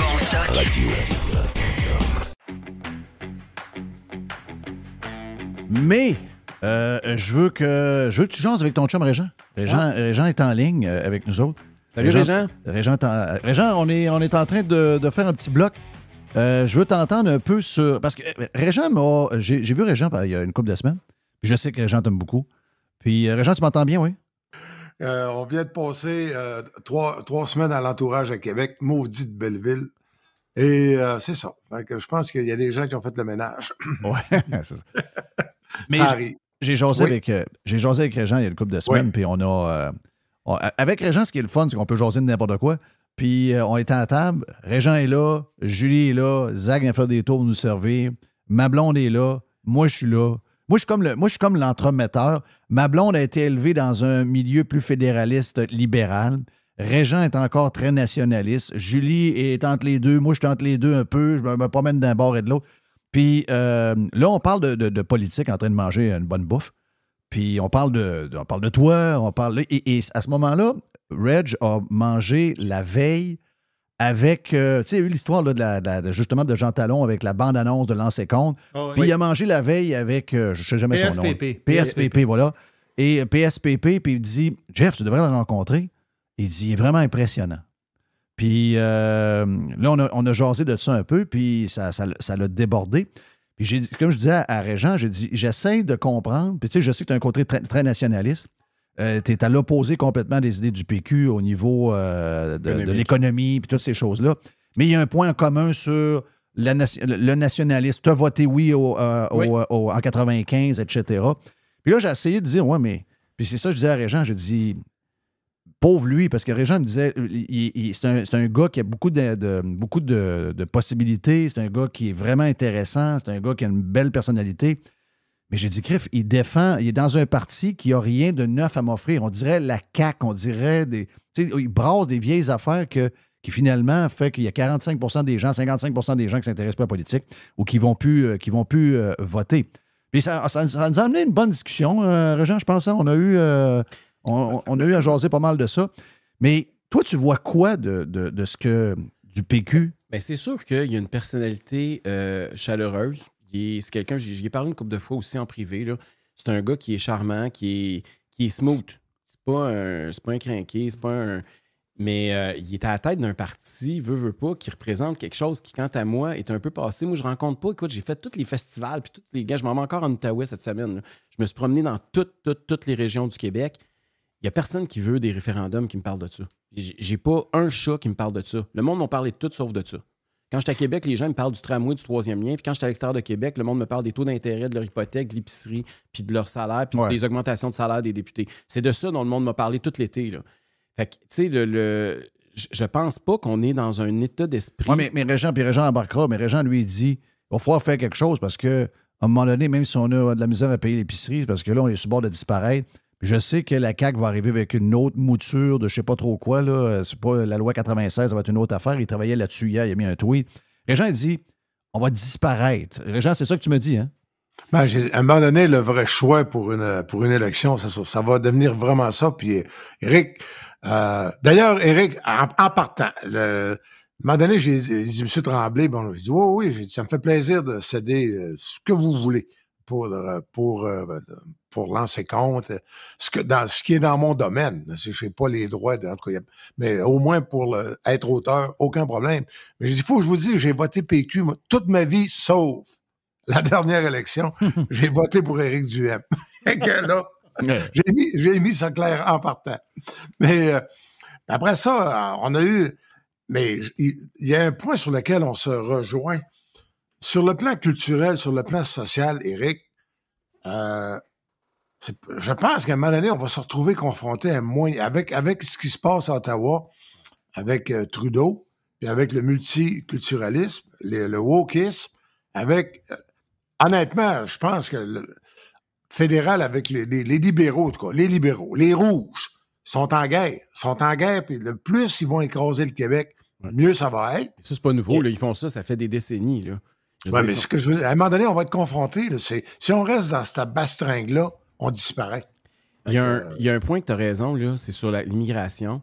C'est sûr que leur projet, là, de vouloir faire entre 1 demi-million d'immigrants par année, c'est fou raide, là. Puis là, c'est même pas juste une question de langue. On le vit avec la crise du logement cet été. Ça cause une pression qui est en train d'appauvrir le monde, qui fait qu'on n'est pas capable d'absorber, pas juste au niveau culturel, pas juste au niveau social, même au niveau économique, même au niveau du logement. On n'est pas capable. Les seuils sont astronomiques, ont juste plus aucun sens. Puis ce qui est dangereux, là, c'est que tous les partis, y compris le PQ, ont beaucoup de difficultés à dire « wow, c'est assez ». Parce que dès qu'on dit quelque chose, on se fait accuser de racisme, puis de xénophobie, puis d'être contre les immigrants. C'est touché maintenant. Là. La rectitude politique, la culture de l'annulation fait qu'on marche toujours sur des œufs quand on parle de ces thèmes-là. Et il faut trouver une façon d'être capable, un, de débattre, puis deux, d'expliquer les choses. Puis je pense que la crise du logement, là, c'est peut-être moins émotif que la langue. Fait que on est capable d'avoir un débat peut-être un peu plus rationnel, mais il faut expliquer qu'on n'a pas la capacité d'absorption des seuils que Justin Trudeau essaye d'imposer au Québec. Puis je pense qu'il faut qu'on ait un consensus qui transcende les partis. Ça va être partout, Éric. On n'aura pas non plus les classes dans les écoles. Mais non, les garderies non plus, la santé non plus, mais name it, là, tous les services publics, oublie ça. Là. On n'a même pas les infrastructures pour traverser le pont ici à Québec. Penses-tu vraiment que si on ajoute 50 000, 100 000 personnes dans la région, ça va aller mieux? Non, c'est sûr. Non. Mais ça, on fait toujours ça. On rajoute du monde, on rajoute des maisons, on rajoute des patentes, mais on oublie d'élargir le boulevard, d'élargir les trottoirs, de faire un pont de plus. Ça, on a toujours fait ça toute notre vie. Il n'y a rien de nouveau là-dedans. Mais est-ce que vous pensez, notre destin, là, de la langue, là, est-ce que, tu sais, je veux dire, moi, des fois, j'ai l'impression qu'on est comme fourré des deux bouts. Si on se ferme à l'immigration, bien là, on a des problèmes économiques, on sait, là, on manque de main-d'œuvre, il y a trop de gens âgés, etc. Puis là, finalement, il y a des gens qui arrivent ici dans 50 ans, dans 100 ans, ils ouvrent la place, puis il y a un paquet de squelettes qui sont en train d'écouter la TV à LCN, mais il n'y a plus de monde. Donc, tu sais, on est comme fourré entre notre problème démographique pareil. Puis il y en a d'une certaine mesure au Canada aussi, mais je veux dire, le Québec, c'est pire à cause de notre pyramide démographique. Donc, on est comme fourré. Puis là, je veux dire, notre bassin, oui, il y a du monde qui parle français, mais c'est Afrique du Nord, c'est ensuite quelques places, Afrique du Nord surtout. Là. Bon, Haïti, on a pas mal été dans ce place-là avant. Puis là, quand ils arrivent à Afrique du Nord, là, il arrive d'autres affaires. Là. Ils arrivent, OK, là, ils arrivent avec leur culture, ils arrivent avec des patentes, ils arrivent avec des... Là, ça crée d'autres choses.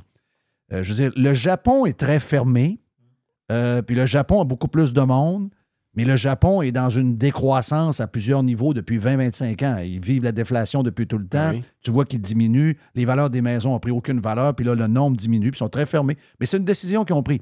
Est-ce que c'est ça qu'il faut faire? C'est quoi que tu vois, toi, comme solution, Régent? Ben moi, c'est... Dans un monde idéal, l'indépendance du Québec au plus maudit, puis Parti conservateur contre le Parti PQ, la gauche contre la droite, comme ça se fait ailleurs sur la planète. On ne peut pas faire le débat, on est tous pognés là, avec les fédéralismes, avec l'indépendance, avec l'immigration. C'est perçu comme qu'on soit des racistes si on trouve que peut-être que l'immigration devrait être mieux contrôlée. C'est c'est vraiment hyper... mais c'est parce que le point fondamental n'est pas réglé. Je veux dire, pour pouvoir avoir un vrai débat politique, là, c'est en train d'arriver à Ottawa, là. Poilievre puis Trudeau. Ça va être plus conservateur puis plus la gauche. Mais je veux dire, au Québec, on est complètement fourré par ça. On peut pas se brancher, on n'est rien encore. On est une province en diminution, sous pression, avec le père Legault qui rassure tout le monde. Oui à gauche, oui à droite, oui au centre, oui tout croche. Puis le monde aime ça de même. C'est un moyen pour... Comment tu veux réagir quand le monde aime ça? Être confiné. Explique-moi ça, toi. Ben oui. Ben, ça part de là. C'est parce que, tu sais, Régent, je comprends ton discours là, indépendantiste puis tout ça, mais si on veut faire l'indépendance, là, il faut avoir aussi une politique nataliste. Puis c'est des sujets qu'on veut pas aborder au Québec. Là. Mais, on a peur. Si un peuple qui se reproduit pas, c'est pas un peuple qui a un brillant avenir. Là. Ben non, c'est sûr. En partant, là, il faut avoir... Si on choisit la sécurité plutôt que la liberté, parce que c'est ça qu'on a fait au Québec pendant 3 ans, comme nulle part ailleurs en Amérique du Nord. Vrai. Quand tu choisis la sécurité plutôt que ta liberté... Hey, le 31 décembre, tu l'as passé chez vous confiné. Exact. Oui, exact. Essaye d'expliquer ça à quelqu'un de Vancouver. Oui, c'est encore moins. En Floride, tu vas avoir encore plus de fun. Ouais. Mais tu peux pas vivre dans une culture puis de la sécurité à n'importe quel prix puis vouloir faire l'indépendance. Il y a quelque chose d'antinomique, là. Tu peux pas... Par définition, l'indépendance, c'est quelque chose où il y a une zone d'instabilité puis d'insécurité. C'est un risque. C'est un risque. Fait que c'est totalement contradictoire avec le message d'hypersécurité à n'importe quel prix. Puis le PQ, là, ça a été ça leur problème. Ils ont embarqué dans la folie du confinement à l'extrême sans se rendre compte que tu peux pas dire Québec libre d'un bar puis les Québécois, on veut pas qu'ils soient libres pantoute. Alors, tu peux pas faire un pays puis t'es pas capable de garder nordique. Bon. Ouais. C'est une autre façon de résumer ça. Mais...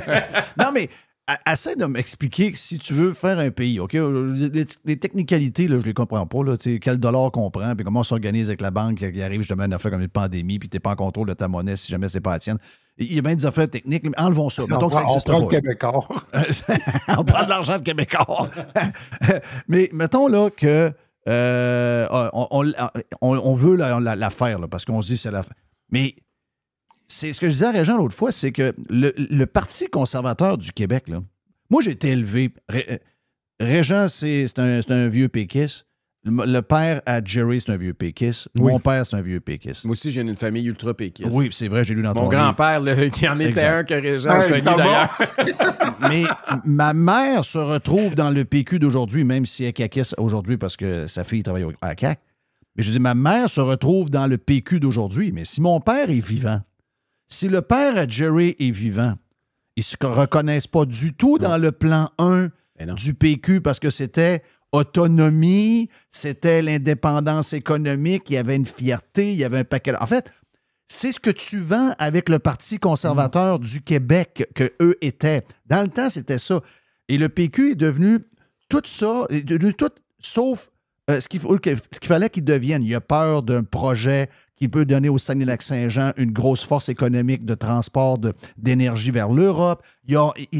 C'est tout l'inverse, mais ça ne marche pas. Là, je veux dire, si vous voulez arriver à vos affaires, il faut que le PQ devienne le PCQ, je vois le vert. Parce que on a tout fait le débat sur l'autonomie au Québec basé sur une question constitutionnelle, sur le fait que le gouvernement, quel drapeau on va aller agiter à l'ONU ou à C'est société. Société. Alors que le débat ne devrait pas être là. Le débat sur l'autonomie, là, ça commence par se prendre en main. Puis ça, là, c'est même à titre individuel. On ne peut pas être pour un hyper-gouvernement qui s'occupe de tout, puis de sous-contracter toutes nos décisions à l'État, puis de l'autre côté, dire qu'on veut de l'autonomie. L'autonomie, ça commence par l'individu. Puis si les Québécois ne veulent pas être plus autonomes sur le plan financier, oubliez ça, l'autonomie de l'indépendance du Québec. Tu ne peux pas demander... Pensez-vous vraiment qu'on va se séparer du Canada puis on va continuer à leur demander 10 milliards de paiements de transfert?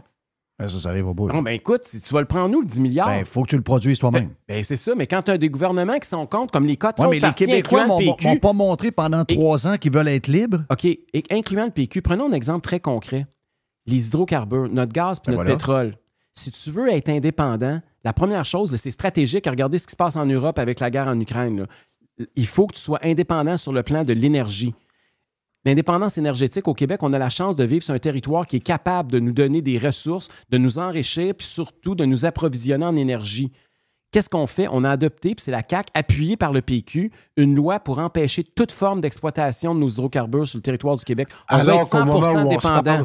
C'est les Américains qui envoient le gaz de schiste Ben oui. pour chauffer l'Allemagne puis la France. Ben oui. Pour éviter qu'il y ait des centrales au charbon. Ben, le projet que le PQ a jamais, que la CAQ a suivi le PQ, parce que PQ et CAQ, c'est pareil, mais c'est Sylvain Gaudreau qui a commencé sa cabale avec la gang de QS à Montréal. Ah oui. Donc, tout le monde était contre. Si, en ce moment, si on n'avait pas perdu de temps avec ça, les gens du Saguenay prendraient le gaz qui arrive de l'Ouest. On prendrait le nôtre dans la vallée du Saint-Laurent aussi, peut-être. On prendrait le gaz qui arrive de l'Ouest. À l'Anse-Saint-Jean, il y aurait une usine. Oui, il y aurait un 14 port milliards. méthanier, puis les bateaux s'en iraient là-bas au lieu d'être des bateaux qui partent de... Je pense que c'est quoi? C'est dans le coin de Boston? Ça doit être à Boston, à peu près. Dans ces la coins-là. Nouvelle-Angleterre. là. Nouvelle-Angleterre, les bateaux partent de là. Ça aurait dû être nous autres, mais on a refusé au nom des Belugas. Puis les Belugas, on leur a envoyé 1 milliard de litres d'eau bourrée de caca cet été d'en face. Tu sais, je veux dire, à un moment donné, des fois, je trouve que des fois, on mérite un peu ce qu'on a. Tu sais, moi, là, Régent me dit souvent, Jeff, toi, t'es fédéraliste. Moi, je suis ni fédéraliste. Moi, je suis zéro fédéraliste.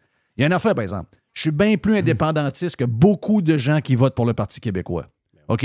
Parce que je suis libre, puis que j'ai une vision autonome, puis moi, je veux qu'on soit indépendant à tous les... pas rien que d'Ottawa, à tous les niveaux, comme tu l'as dit, énergétique, économique, là, ci, là, ça. Mais sacrément, ça prend du guts.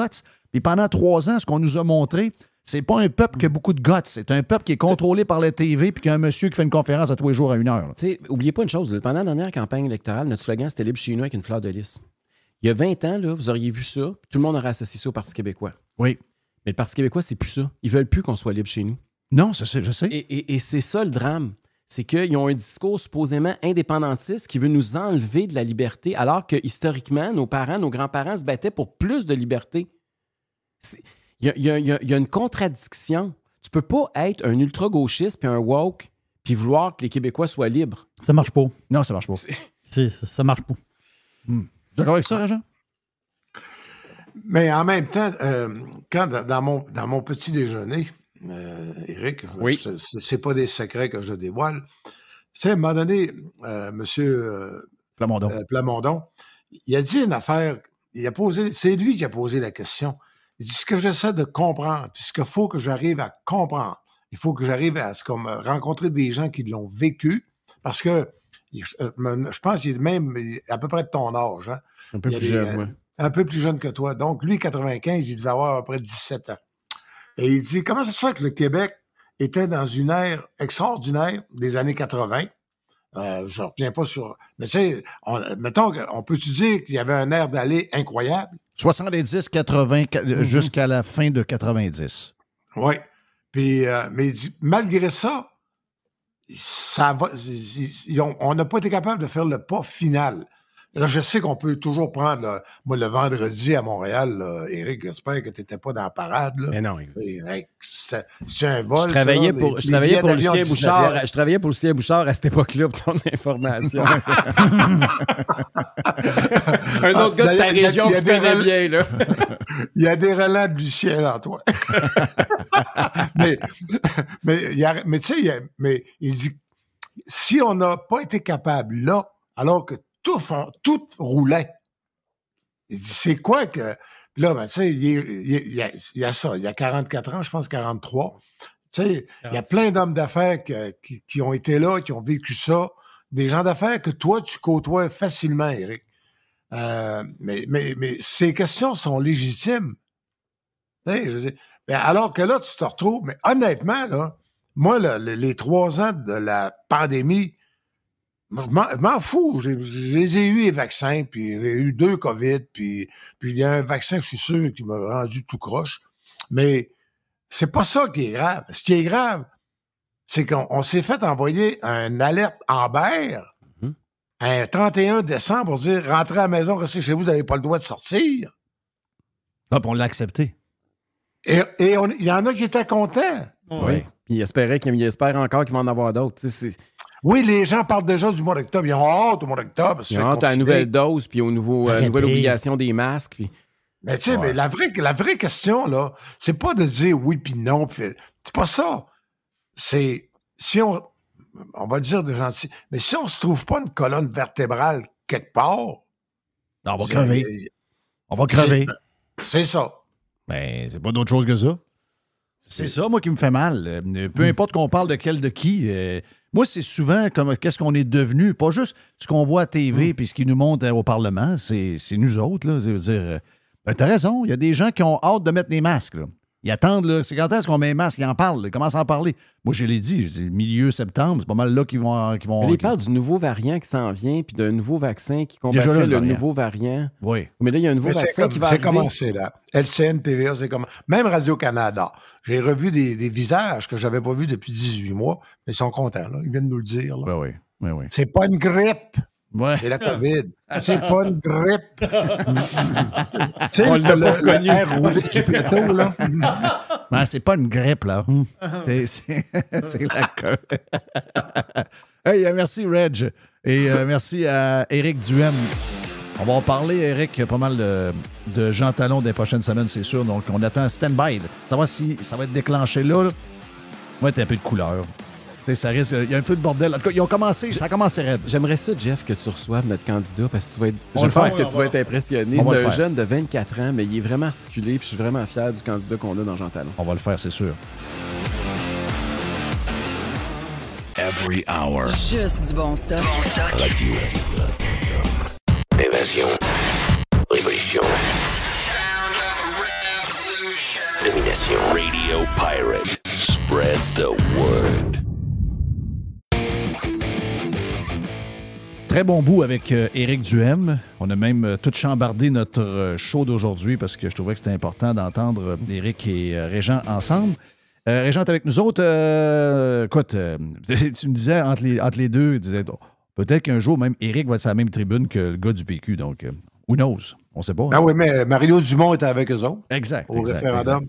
Hey, t'as-tu une grosse semaine avec l'histoire de... Parce que tu m'en avais parlé en dehors des zones une couple de fois. C'est arrivé quand même assez subitement parce que le plus bizarre pour les amateurs de hockey, c'est que Yvon Penneau, tout le long des playoffs, a été là, en train d'écrire. Il a été jusqu'à la fin. Il faisait un match de l'Ouest jusqu'à 1h30 du matin. Exact. Puis tout allait bien. C'est comme arrivé quasiment en même temps qu'il a tombé malade. Puis finalement, il ne s'est jamais relevé de ça. Moi, je lui ai parlé la dernière fois, probablement aux environs du 22-23 juin. Parce qu'il travaillait, il devait travailler. Oui, il a travaillé pour la date des transactions, la date des agents libres, des joueurs autonomes. Oui. Mais il a demandé à la direction du journal, dernière semaine de juin, qu'il prendrait quelques semaines parce qu'il se sentait fatigué. Et moi, ce qu'il m'a dit, il dit, je leur ai demandé ça hier. J'ai demandé ça à M. Denis Poisson, le directeur. Puis il dit, parce que Janine est morte dans l'hiver, puis c'était rough. Puis là, tu sais, je me sens fatigué. Puis j'ai demandé de passer mon tour pendant quelques semaines. Évidemment qu'ils l'ont rappelé le lendemain, il avait besoin d'une chronique. Donc, puis la vraie histoire, là, celle que personne ne peut raconter, c'est Éric, son fils, c'est une relation fusionnelle. Oui, j'ai pu comprendre ce que tu écrivais. Éric puis Yvon, là, ça se parlait, ça, 6, 8, 10 fois par jour. Quand même. Et Éric était le boss de son père comme réalisateur. C'était vraiment là, spécial. Et il l'appelait, puis il trouvait qu'Yvon le soir.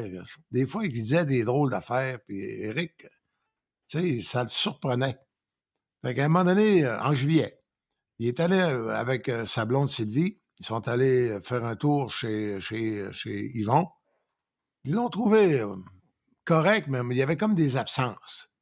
Puis là, à la fin, Yvon, il dit, je vais aller vous reconduire. Puis il avait déjà tombé 2-3 fois dans l'appartement des pertes d'équilibre. Oui. Fait que, il est allé le reconduire, puis rendu sur le trottoir, à l'auto, il a tombé à terre. Oh. Et là, mais là, il ne s'est pas relevé tout de suite. Il ne s'est pas relevé, en fait. Et là, ils ont appelé l'ambulance.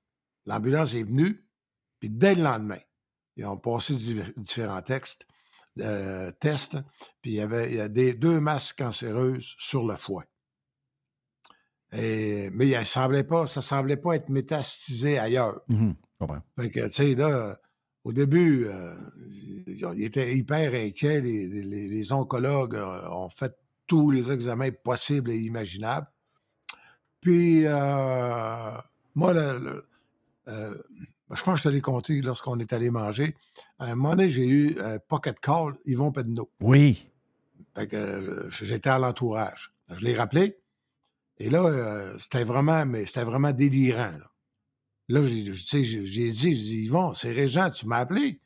Puis là, mais il m'a reconnu. C'était vraiment du délire. Oui, ça, tu me l'avais conté. Oui, j'ai raccroché. Là, tu as compris que c'était dans les derniers temps. Puis le dernier dimanche que j'ai passé à l'entourage, ça fait donc une dizaine de jours, j'étais avec Zach. On s'était bourré 2 pipes tranquilles sur le balcon, parce qu'évidemment, avec les joues, on ne peut pas fumer dans une maison. Ben oui. Bref, le téléphone a sonné, c'était Jean-Charles Lajoie. Il avait la voix blanche. Et il était allé voir Yvon à l'hôpital Charles-Lemoine la journée même. Il était très proche, Jean-Charles et Yvon, oui, je pense. Hein? Oui. Et il est arrivé. Puis là, il dit, j'ai rentré dans la chambre, puis il dit, j'ai ressorti. Il y avait un vieux monsieur tout rabouliné, là. Je ne l'ai pas reconnu. Là, je suis allé au poste de garde. J'ai dit, vous m'avez dit tel numéro de chambre, M. Penneau. Il m'a dit, c'est ça, vous étiez dans la bonne chambre. Il est revenu. Et là c'est comme si le visage était complètement affaissé, mais le ventre était gonflé.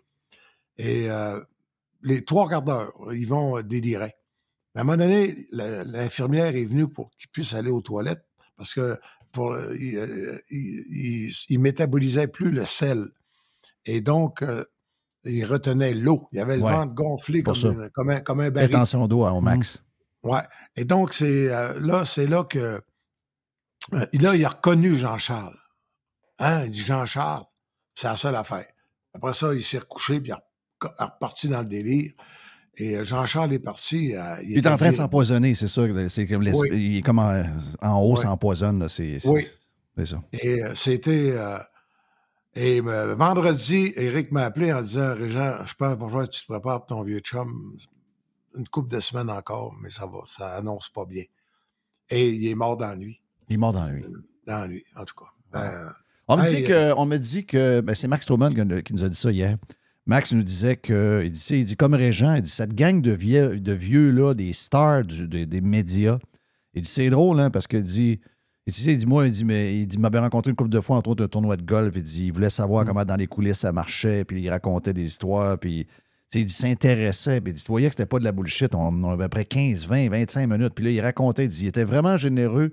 Il dit un peu comme Régent, il dit un peu comme beaucoup de cette génération-là, il dit, contrairement, il dit, aujourd'hui, il dit, on rencontre des gars plus jeunes dans notre domaine, puis ça regarde de haut, ça se prend pour d'autres. Il dit, ces gens-là, il dit, ils étaient fins avec tout le monde. Donc, c'est un bon gars, ils vont dans la vie tous les jours. Oui, ben, il était moodé. Donc, il y avait des moods. Ouais. Oui, il y a une journée qu'il ne te regardait pas. Tu ne savais pas pourquoi. On arrivait à Boston. Le matin, il te passait dans la face. Tu ne sais pas pourquoi. Puis, à un moment donné, vers 4 heures, il arrivait, il dit, ah, Red, comment ça va? Bon, là, il était de même. Mais c'était un compétiteur. Ça, c'est un élément qui, aujourd'hui, ça n'existe plus. Non, ça n'existe plus. Tout le monde est ami avec tout le monde à cette heure. Ah non, mais les gars, c'est pas des gars. Mais comment tu veux qu'ils soient pas... mettons, si tu veux... Mettons que, par hasard, le Canadien gagne, ça peut arriver, puis que Caulfield compte 3 buts.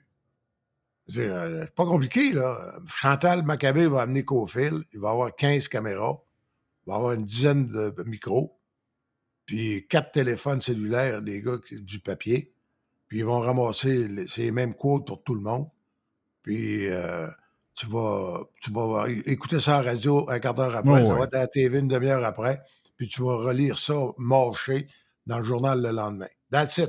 Évidemment qu'on rentrait dans le vestiaire, les 19 gars étaient là. Puis tu n'étais pas obligé de te garrocher. Il était là. Il changeait là. Oui. Il allait prendre des... Ah non, puis c'était une autre affaire complètement. Vous étiez dans l'avion en plus. Et dans les taxis, parce qu'on avait un compte de dépenses. Ouais. C'est une affaire qu'on oublie.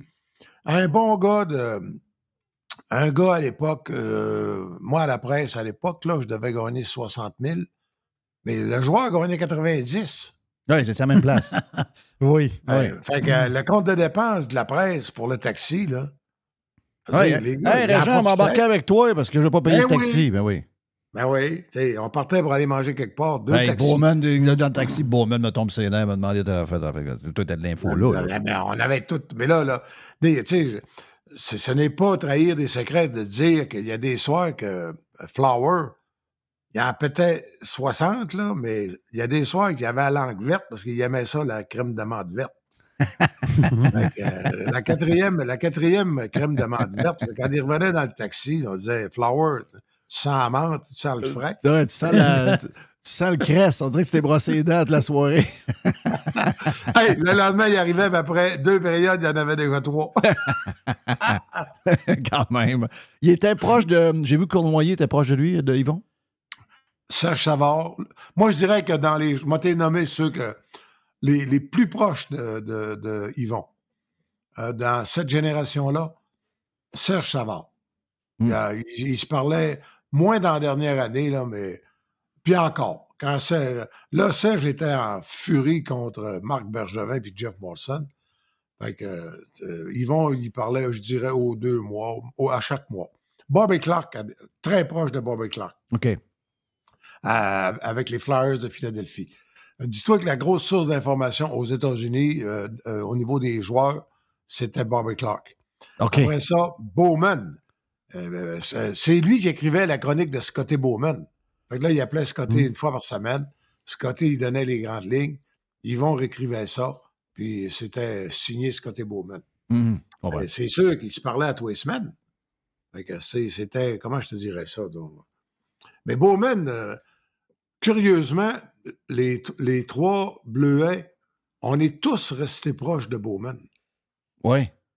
Moi, avec un... Puis on n'avait pas l'impression, jeune, on n'avait pas l'impression quand on vous lisait que vous aviez des atomes crochus avec Bowman, parce que Bowman était assez froid. Il était pas, c'était pas le plus jaseux, là. Alors, puis à un moment donné, il pétait une coche. You fucking bunch of separatists. Puis... Mais en même temps, il savait, moi, quand je suis arrivé là, il parlait en anglais. Là, il disait Régine, as-tu compris? Je disais pas un mot. Là, il répétait sa réponse en français. Puis à un moment donné, il m'avait dit d'un avion. Dépêche-toi à comprendre l'anglais parce que c'est plus long, pas mal. Non, il y avait un côté pince sans rire, Scotty. Ben, moi je l'aimais, puis je l'aime encore, puis j'ai toujours eu un plaisir fou, même quand il se fâchait. D'ailleurs, les 3 Bleuets, on avait fait la grève. C'est rare dans l'histoire du journalisme, ça, qu'on a été 10 jours, 2 semaines sans parler à Bowman. Oh! Il n'avait pas été fin avec Bernard Brisset puis avec Penneau ou Bertrand Raymond. Puis donc, les gars, par solidarité, on l'avait fait. Et dans le journal, dans la presse, dans le monde, c'était toujours écrit. Puis Al Strachan de la Gazette aussi. Le seul qui parlait, c'est Red Fisher. Et donc, on parlait le coach, l'homme derrière le banc, le suceur de glace, parce qu'il y avait toujours des... Donc, jamais nommé le nom du coach. On n'avait pas. mais c'est incroyable pareil, parce que, tu sais, Pedneau, c'est un Bleuet. Raymond, c'est un Bleuet. Claude Kenville, Jean Pagé. Coudonc, la gang de sport à Montréal, c'est tous des Bleuets? Ben, à l'époque, on était avant que Pagé arrive, parce que Pagé était Jean Pagé aussi. Québec longtemps. Jean Pagé aussi, Jerry. Ça vient de Chicoutimi. Ah oui, la famille, dans le temps de la famille de Chicoutimi, c'était pas Pagé, c'était Page. C'était Page. Non, Page, c'était l'avocat, Roger Page. Ouais, mais des fois, je pensais qu'il se faisait appeler Page, non? Non. C'est la gang de gueulerons, ça. C'était son surnom, ça. Hey, Page, viens ici. OK, ouais. Mais... Est-ce que Brissette venait du Saguenay aussi, non? Non. Okay. Non, Brissette vient de Montréal. Okay. Mais il y en avait beaucoup. On l'a accepté. Mais le point de Jerry est bon, là, parce que moi, c'est incroyable le nom. Puis on le sait, même dans les autres médias. Rénal Brière. Oui, Rénal Brière. Le grand vizir en personne. Kenogami, Puis il a commencé au Progrès Dimanche. Aussi. Mais la clé, pour répondre à Jerry, là, la clé, c'est Progrès Dimanche. C'était le plus gros hebdo D'ailleurs, c'est le premier hebdo qui s'est syndiqué au Canada. Puis c'était le plus gros hebdo au pays, anglais ou français. Progrès dimanche, là, des 100 jusqu'à 180 pages. C'est incroyable, ça. Hey, c'est tout un Ça journal, là. Tu sais, t'achetais là, ton journal, t'allais déjeuner le dimanche, puis t'achetais ton Progrès dimanche. Là. Puis tu mangeais tes toasts tranquillement, parce qu'il fallait que tu passes à travers le Progrès dimanche au complet. Là. Moi, j'ai commencé là-dedans, Jerry m'a fait rêver, là. Il m'avait demandé pour une section un peu jeunesse. J'avais écrit 2 pages, 4 pages. J'avais fait 6 pages en tout. La vie d'Elvis, la vie des Beatles, la vie de Tom Jones. Puis là, à un moment donné, M. Gaston Vachon, qui mesurait 5 pieds 2, première chose dans la vie que tu apprends quand le boss est président, directeur général 5 pieds 2, assis-toi quand tu rentres dans le bureau. Surtout si tu fais 6 pieds 2. Fait que lui, tête bout, puis moi assis, fait qu'on se parlait des yeux dans les yeux. Il m'avait dit, tu sais, où est-ce que tu as appris le journalisme? La réponse était bien facile. Ben, il dit, je regarde le journal, mais ce qui est fait. Là, c'est pas compliqué. Parce que c'est J'aime la comme ça. réponse. J'ai commencé comme ça. Ben, c'est vrai. Au Progrès dimanche. Et à la presse, j'ai remplacé Penneau. Parce que Penneau, au mois de février 75, est passé Au dimanche matin. Montréal matin. À Montréal matin. Montréal matin. Et moi, à ce moment-là, la presse, je faisais des faits d'hiver de nuit. Puis j'ai été chanceux. C'est le week-end des pompiers, quand l'Est de Montréal brûlait puis que les pompiers arrosaient pas. Puis j'ai la grève, la United Aircraft, ils brûlaient un char par soir. Puis il y avait eu 5 meurtres dans une maison à Saint-Joseph-du-Lac, pas loin de Saint-Eustache. Puis j'avais 30 ans. J'étais arrivé là, beau grand bonhomme avec un trench coat. Je suis rentré là-dedans. Les policiers m'ont dit « Bonjour, inspecteur ». Je suis rentré. La madame il l'avait tiré à peu près à un pied. Il y avait des traces de poudre à côté du trou. Ça faisait un maudit texte le lendemain, par exemple. Mais ça. Hey, veux-tu entendre des bons penneaux, bout de drôle, le bout de drôle qu'on a ramassé à TV? Il parlait des Trashers, hein, c'est ça? Il parle des Trashers, écoute ça. À la fin de la journée, ça va toujours l'équipe. Ça ne sera jamais l'individu. Hey, c'est laid en tabarnak, ce costume-là, Pierre. Je sens que t'as mieux l'autre, hein? Ah, on revient avec Chris Higgin.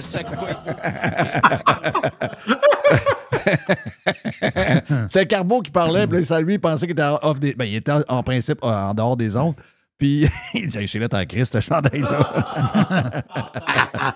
Non, mais te rappelles-tu de Jean Ducharme ou c'était Gilles Dufour à CKRS qui avait le régisseur avait pas coupé le son, puis je suis trompé 2 fois de tabarnak. Imagine-toi dans les années 50 au Saguenay-Lac-Saint-Jean, l'annonceur très pincé de CKRS qui avait lâché un tabarnak. Ben oui, imagine.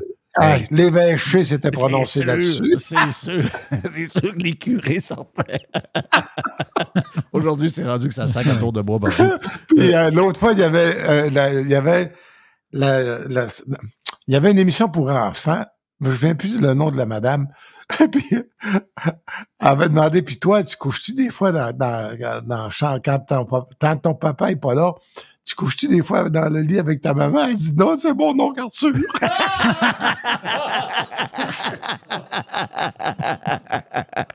Vive le direct. Hey, comment t'aimes ta nouvelle vie? T'as commencé à écrire tes textes dans le site de BPM Sport chaque matin? Oui, ça va bien. Un matin, là, j'ai 100 quelque chose de commentaires. Il y en a juste 80 qui demandent que je prenne ma retraite. Puis... Tu réussis à craquer pareil, là, c'est une bonne idée. Non, mais sans faire, si on parle un peu de Canadiens, moi, ça me dérange pas, la reconstruction. Mais j'ai pas le goût. D'abord, je suis trop vieux pour attendre 10 ans comme à Buffalo. Oui. 7 ans, c'est borderline avec Détroit. Fait que moi, là, les reconstructions où tout le monde, il est gentil, tout le monde est beau, qu'ils perdent 7 parties collées 3 fois dans l'année, puis qu'à la 7e, bel effort du Canadien, puis que ton coach, ça ressemble à un animateur de pastoral. Tu sais, j'ai rien contre ça, là. Mais je trouve ça dangereux pour une équipe. Il n'y a rien de plus pervers et pernicieux que de glisser dans la peau d'un loser. Être loser, c'est facile dans la vie. Ben là, on l'est depuis un bout, là. Oui, exactement. Tu comprends très bien que c'est pas fatigant. Non. Ce qui est dur, c'est de se lever de bout et de gagner. Ben oui, c'est sûr. Bon, Puis, moi, le Canadien, je pense qu'il faut que le message... On ne demandera pas à la Coupe Stanley, mais il faut qu'il fasse les playoffs. il y a une place où je te rejoins, puis je sais que Jerry, lui, est un défenseur de la reconstruction pour qu'on s'en aille comme les Blackhawks il y a quinzaine d'années, puis après ça, Tampa Bay, etc.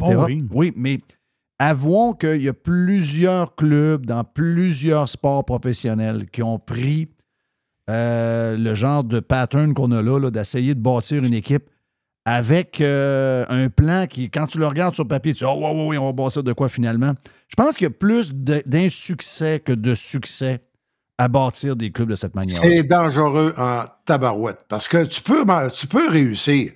Regarde, moi, je pense que les Rangers ont bien réussi. C'est le même gars, Jeff Gorton, qui a dit on reconstruit. Puis, ils font pas honte à personne. Mais tu regardes Buffalo, là, par les repêchages, c'est compliqué, c'est risqué, faut pas que tu te trompes. Oui, puis après ça, il n'y a pas juste le repêchage. Regarde, Canadiens n'a jamais été bon. Tu sais, au fond, on était dur sur Timmins. Mais une des affaires qui n'était pas bon, c'est dans le développement des joueurs. Et la Tampa Bay, c'est ça leur force. C'est pas juste le repêchage. Un gars qui n'a même pas été drafté. Tampa Bay, mais qui est le succès de Tampa Bay pour développer les gars? C'est le fils Alain Côté qu'on a vu à Tempête. C'est Jean-Philippe. C'est lui qui est le king du développement. C'est lui le joueur, le gars maîtresse dans cette organisation-là parce qu'il prend des gars qui pourraient foirer ailleurs et puis rien donner de hockey pendant les 3-4 premières années de leur carrière puis qui finissent en Europe. Mais lui, il réussit à les développer. Puis on le savait que Canadien, là, Marc Bergevin puis sa gang, c'était pas les meilleurs pour développer du talent. Ça se peut que la gang qui est là vont être bons. Mais c'est plus risqué pareil. Il y a un risque. Le point positif, c'est drôle à dire. Ce matin, je parlais avec tu sais, il y a des moyens connaisseurs de hockey. Il y a des gens, c'est effrayant. Ils connaissent mieux le Canadien que les journaux que Renaud Lavoie. Le web fait ça beaucoup. Oui. Mais oui, tu sais, il suit chaque détail. Le simple fait d'avoir signé Monahan, ils l'ont gardé. Ça veut dire qu'ils l'ont convaincu, parce que lui, il pouvait aller ailleurs. Ça veut dire que Monahan, c'est pas un chicot de guenille. C'est une belle carrière, puis c'est un gagnant. Ça veut dire que s'ils l'ont convaincu de rester, ils ont toujours bien dit que cette année, ils essaieraient de faire les séries. Sinon, Monahan serait, voyons donc. Mon feeling, c'est que cette année, ils veulent faire les séries. Moi, je suis pas sûr. Mais qu'ils le disent. Ouais, ils l'ont pas dit encore. Mais ça, il faut qu'ils le disent. Mais ça, tu crois-tu, toi, Jerry, qu'ils veulent faire les séries? Ben, s'ils croient, tu veux dire, ou si le message qui passe aux fans? Ben, tu sais, j'ai comme le feeling. Mais s'ils le disent pas, moi, je suis d'accord avec Régent dans sa chronique. S'ils le disent pas, baisse le prix des billets. Oui, parce que, à un moment donné, c'est ça l'histoire du Canadien aussi. Puis ça, on s'entend-tu qu'il y a des marchés aux États-Unis qu'à un moment donné. Pas à cause de ça, là. Non, mais Christophe, moi, j'adore. Je fais un parallèle avec ce qui se passe en Europe, les premières divisions, deuxième division soccer. Oui, monsieur. Si t'es pourri, t'en vas en deuxième division puis tu baisses les prix. Voilà, tu baisses les prix. Moi, je connais un stade, là, tu vas là, ça coûte 35$ rentrer là, pour aller voir du soccer. Là, l'affaire, c'est que là, tu as rebâti. Okay? Pendant que tu as rebâti, c'est pas cher. On mange des hot dogs. T'as raison. Ça, c'est 2000% raison. Mais là, si tu dis, OK, ben là, nous autres, on vise des séries, puis on pousse. Mais là, tu mettras les billets à 800$, comme Régent dit, à 825$ pour une paire. Il y a une affaire que j'ai entendue cette semaine. Le joueur, là, tu sais, celui qui joue pour les Panthers, qui patine vite, là, il y a un genre de petite queue en arrière qu'on voit sortir de son casque. Là. Il est sur la troisième ligne. Je ne me rappelle pas de son nom, Bomb, quelque chose. Lui, il a été interrogé cette semaine, mais il dit nous autres, l'organisation, c'est clair. Là. Il dit nous autres, si cette année, on ne gagne pas à cause de cette année avec ce qu'on vient de faire là, puis l'équipe qu'on a, là, il dit c'est un méga échec. Là. On ne le prendra pas. Là. On n'entend pas ça souvent. Là. Moi, dans les commentaires que j'ai reçus puis que je les lis, là, parce que ça m'intéresse de savoir comment est-ce que. Dans le Journal de Montréal, je lisais, moi, les commentaires, c'était mal filtré. Mais là, le monde, ils disent ce qu'ils pensent. Ouais. Puis à travers les bêtises, puis ça, les fafanes, c'est correct. Mais il y en a que c'est très sérieux. Cette année, il faut viser entre 20 et 25, puis l'année prochaine, on visera entre 20 et 15. Non, mais calvaise. Entre 20 et 25 quoi? Victoire. Position. OK, parce que c'était victoire. Christophe, le Canadien n'a pas beaucoup de victoires. Là. Ouais. Non, mais finir entre la 20 et la 25e. Ouais, mais ça, c'est une autre affaire. Si t'es quelqu'un qui regarde le hockey à TV puis ça te stresse pas, ben le point que vous allez parler, il y en a plein que c'est ça, là. Mais c'est une autre affaire. Si t'es patient, t'es chevaux, ça te coûte pas une scène que ça perde ou ça gagne. C'est pas pareil. Quand t'es un amateur qui aime le hockey puis tu y vas pour vrai puis tu payes le gros montant, là, j'achète ce que tu as écrit puis j'achète ce que tu dis. Mais la majorité des gens écoutent ça à la TV. Là. Ça ne changera rien pour eux autres. Ah, soyons patients, on va gagner la coupe. Mais moi, je suis pas sûr de ça. Je sais pas, là. T'sais, moi, je comprends que c'est pas le même. Mais l'équipe que les Panthers ont montrée, bon, pendant la saison, il y a eu beaucoup de blessés, etc. C'était pas le vrai club. Pendant les playoffs, ils ont joué comme ils auraient dû jouer pendant la saison. C'est là qu'on a compris pourquoi que Huberdeau est parti et que Tkachuk est là. Ben voilà, on a tout compris. On a compris que finalement, oui, il y a des gars qui ont été grimpés dans l'organisation qui viennent, mais la majorité de ces joueurs-là viennent de d'autres organisations, beaucoup de premiers choix qui venaient de plein d'organisations qu'ils avaient laissé tomber, puis que finalement, ça a marché en Floride. Donc, il y a différentes manières de monter un club. On le voit beaucoup dans la NFL. Moi, je suis beaucoup la NFL. La NFL, tu as deux écoles de pensée aussi, comme le hockey, mais c'est souvent un bon directeur général qui est capable d'aller chercher les bonnes opportunités, qui bâtit la différence entre un club moyen et un club qui aspire peut-être au Super Bowl. En tout cas. De partir de zéro et dire on bâtit toute l'affaire à coup de 2 choix importants par année, parce que tous les autres, c'était un coup de dé. Là. Je dis, je vais en bâtir. Écoute ça, c'est un long chemin. Là. En tout cas, moi, je pense qu'ils ont des... Il y a eu une étude qui a été publiée le vendredi, je pense. Canadien, selon... mais c'est toujours selon des experts là, de sport, je sais pas, Sportsnet, je pense. Les autres, ils disaient qu'en termes d'actifs de jeunes, là, que le Canadien était 6e dans la ligue. En tout cas, qu'il y avait... C'était l'organisation au 6e rang. Bon défenseur. Des bons défenseurs. Puis, j'espère qu'on a un bon défenseur. On a laissé passer... Comment est-ce qu'il s'appelait, le jeune russe, là? Oui. Mishkov. Mishkov, moi, je broye encore. C'est incroyable, ça. Oui, parfait. Je salue Alain Côté. Il a failli m'empêcher de faire un fou de moi. Oui, je l'ai compté. Je l'ai compté aux membres de Radio Pirate, par contre. Parce que c'est très drôle. Il y a quelqu'un qui t'a dit... Stéphane Moda de Leclerc. Il t'a dit... Le restaurant Leclerc. Bon, ben lui, c'est lui qui a vu Alain ou il a entendu quelqu'un qui a dit qu'Alain que? C'est Alain que... En tout cas... Ouais. Donc, Reg dit à Alain... Il ça a l'air que t'as dit que la rondelle n'avait même pas rentré dans le but, que le gardien l'avait arrêté avant. Avec Calvaire, c'est comme si je lui avais dit qu'il y avait la lèpre. Et si bol. On est là à table. Luc est là, Luc Dufour, son beau-frère, qui a joué aussi à Boston puis au Nordique. Là, Alain, je vois Alain, la calotte, il remonte. Là, j'ai dit, il dit Chris Reg. Non, là. Si la rondelle est allée dans le fond, est allée frapper dans le fond du filet. Là, j'ai été plus fort comme en arrivant à l'entourage. C'est que tu penses que j'ai fait. T'as appelé? J'ai ouvert l'ordinateur. T'es allé voir le but. Oui, puis la rondelle, elle va dans le fond. Là, Jean, quand Alain part, il dit c'est tout le temps bon d'avoir 2 sourds. Une chance de parler écrire ça. Une chance. Hey, merci, Reg. On s'en pogne la semaine prochaine. À lire sur BPM à tous les jours. Régent Tremblay a un article, en plus de, bien sûr, faire sa chronique à partir de son article sur BPM le matin. Hey, on va se faire une pause. On revient dans un instant. Le temps que je trouve. Je dois avoir de la musique quelque part. Moi, j'en ai là. Tiens, toi.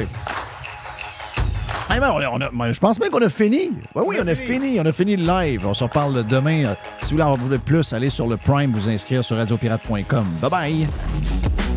J'ai même pas bonne musique. Pas grave. Bon matin. Bon matin.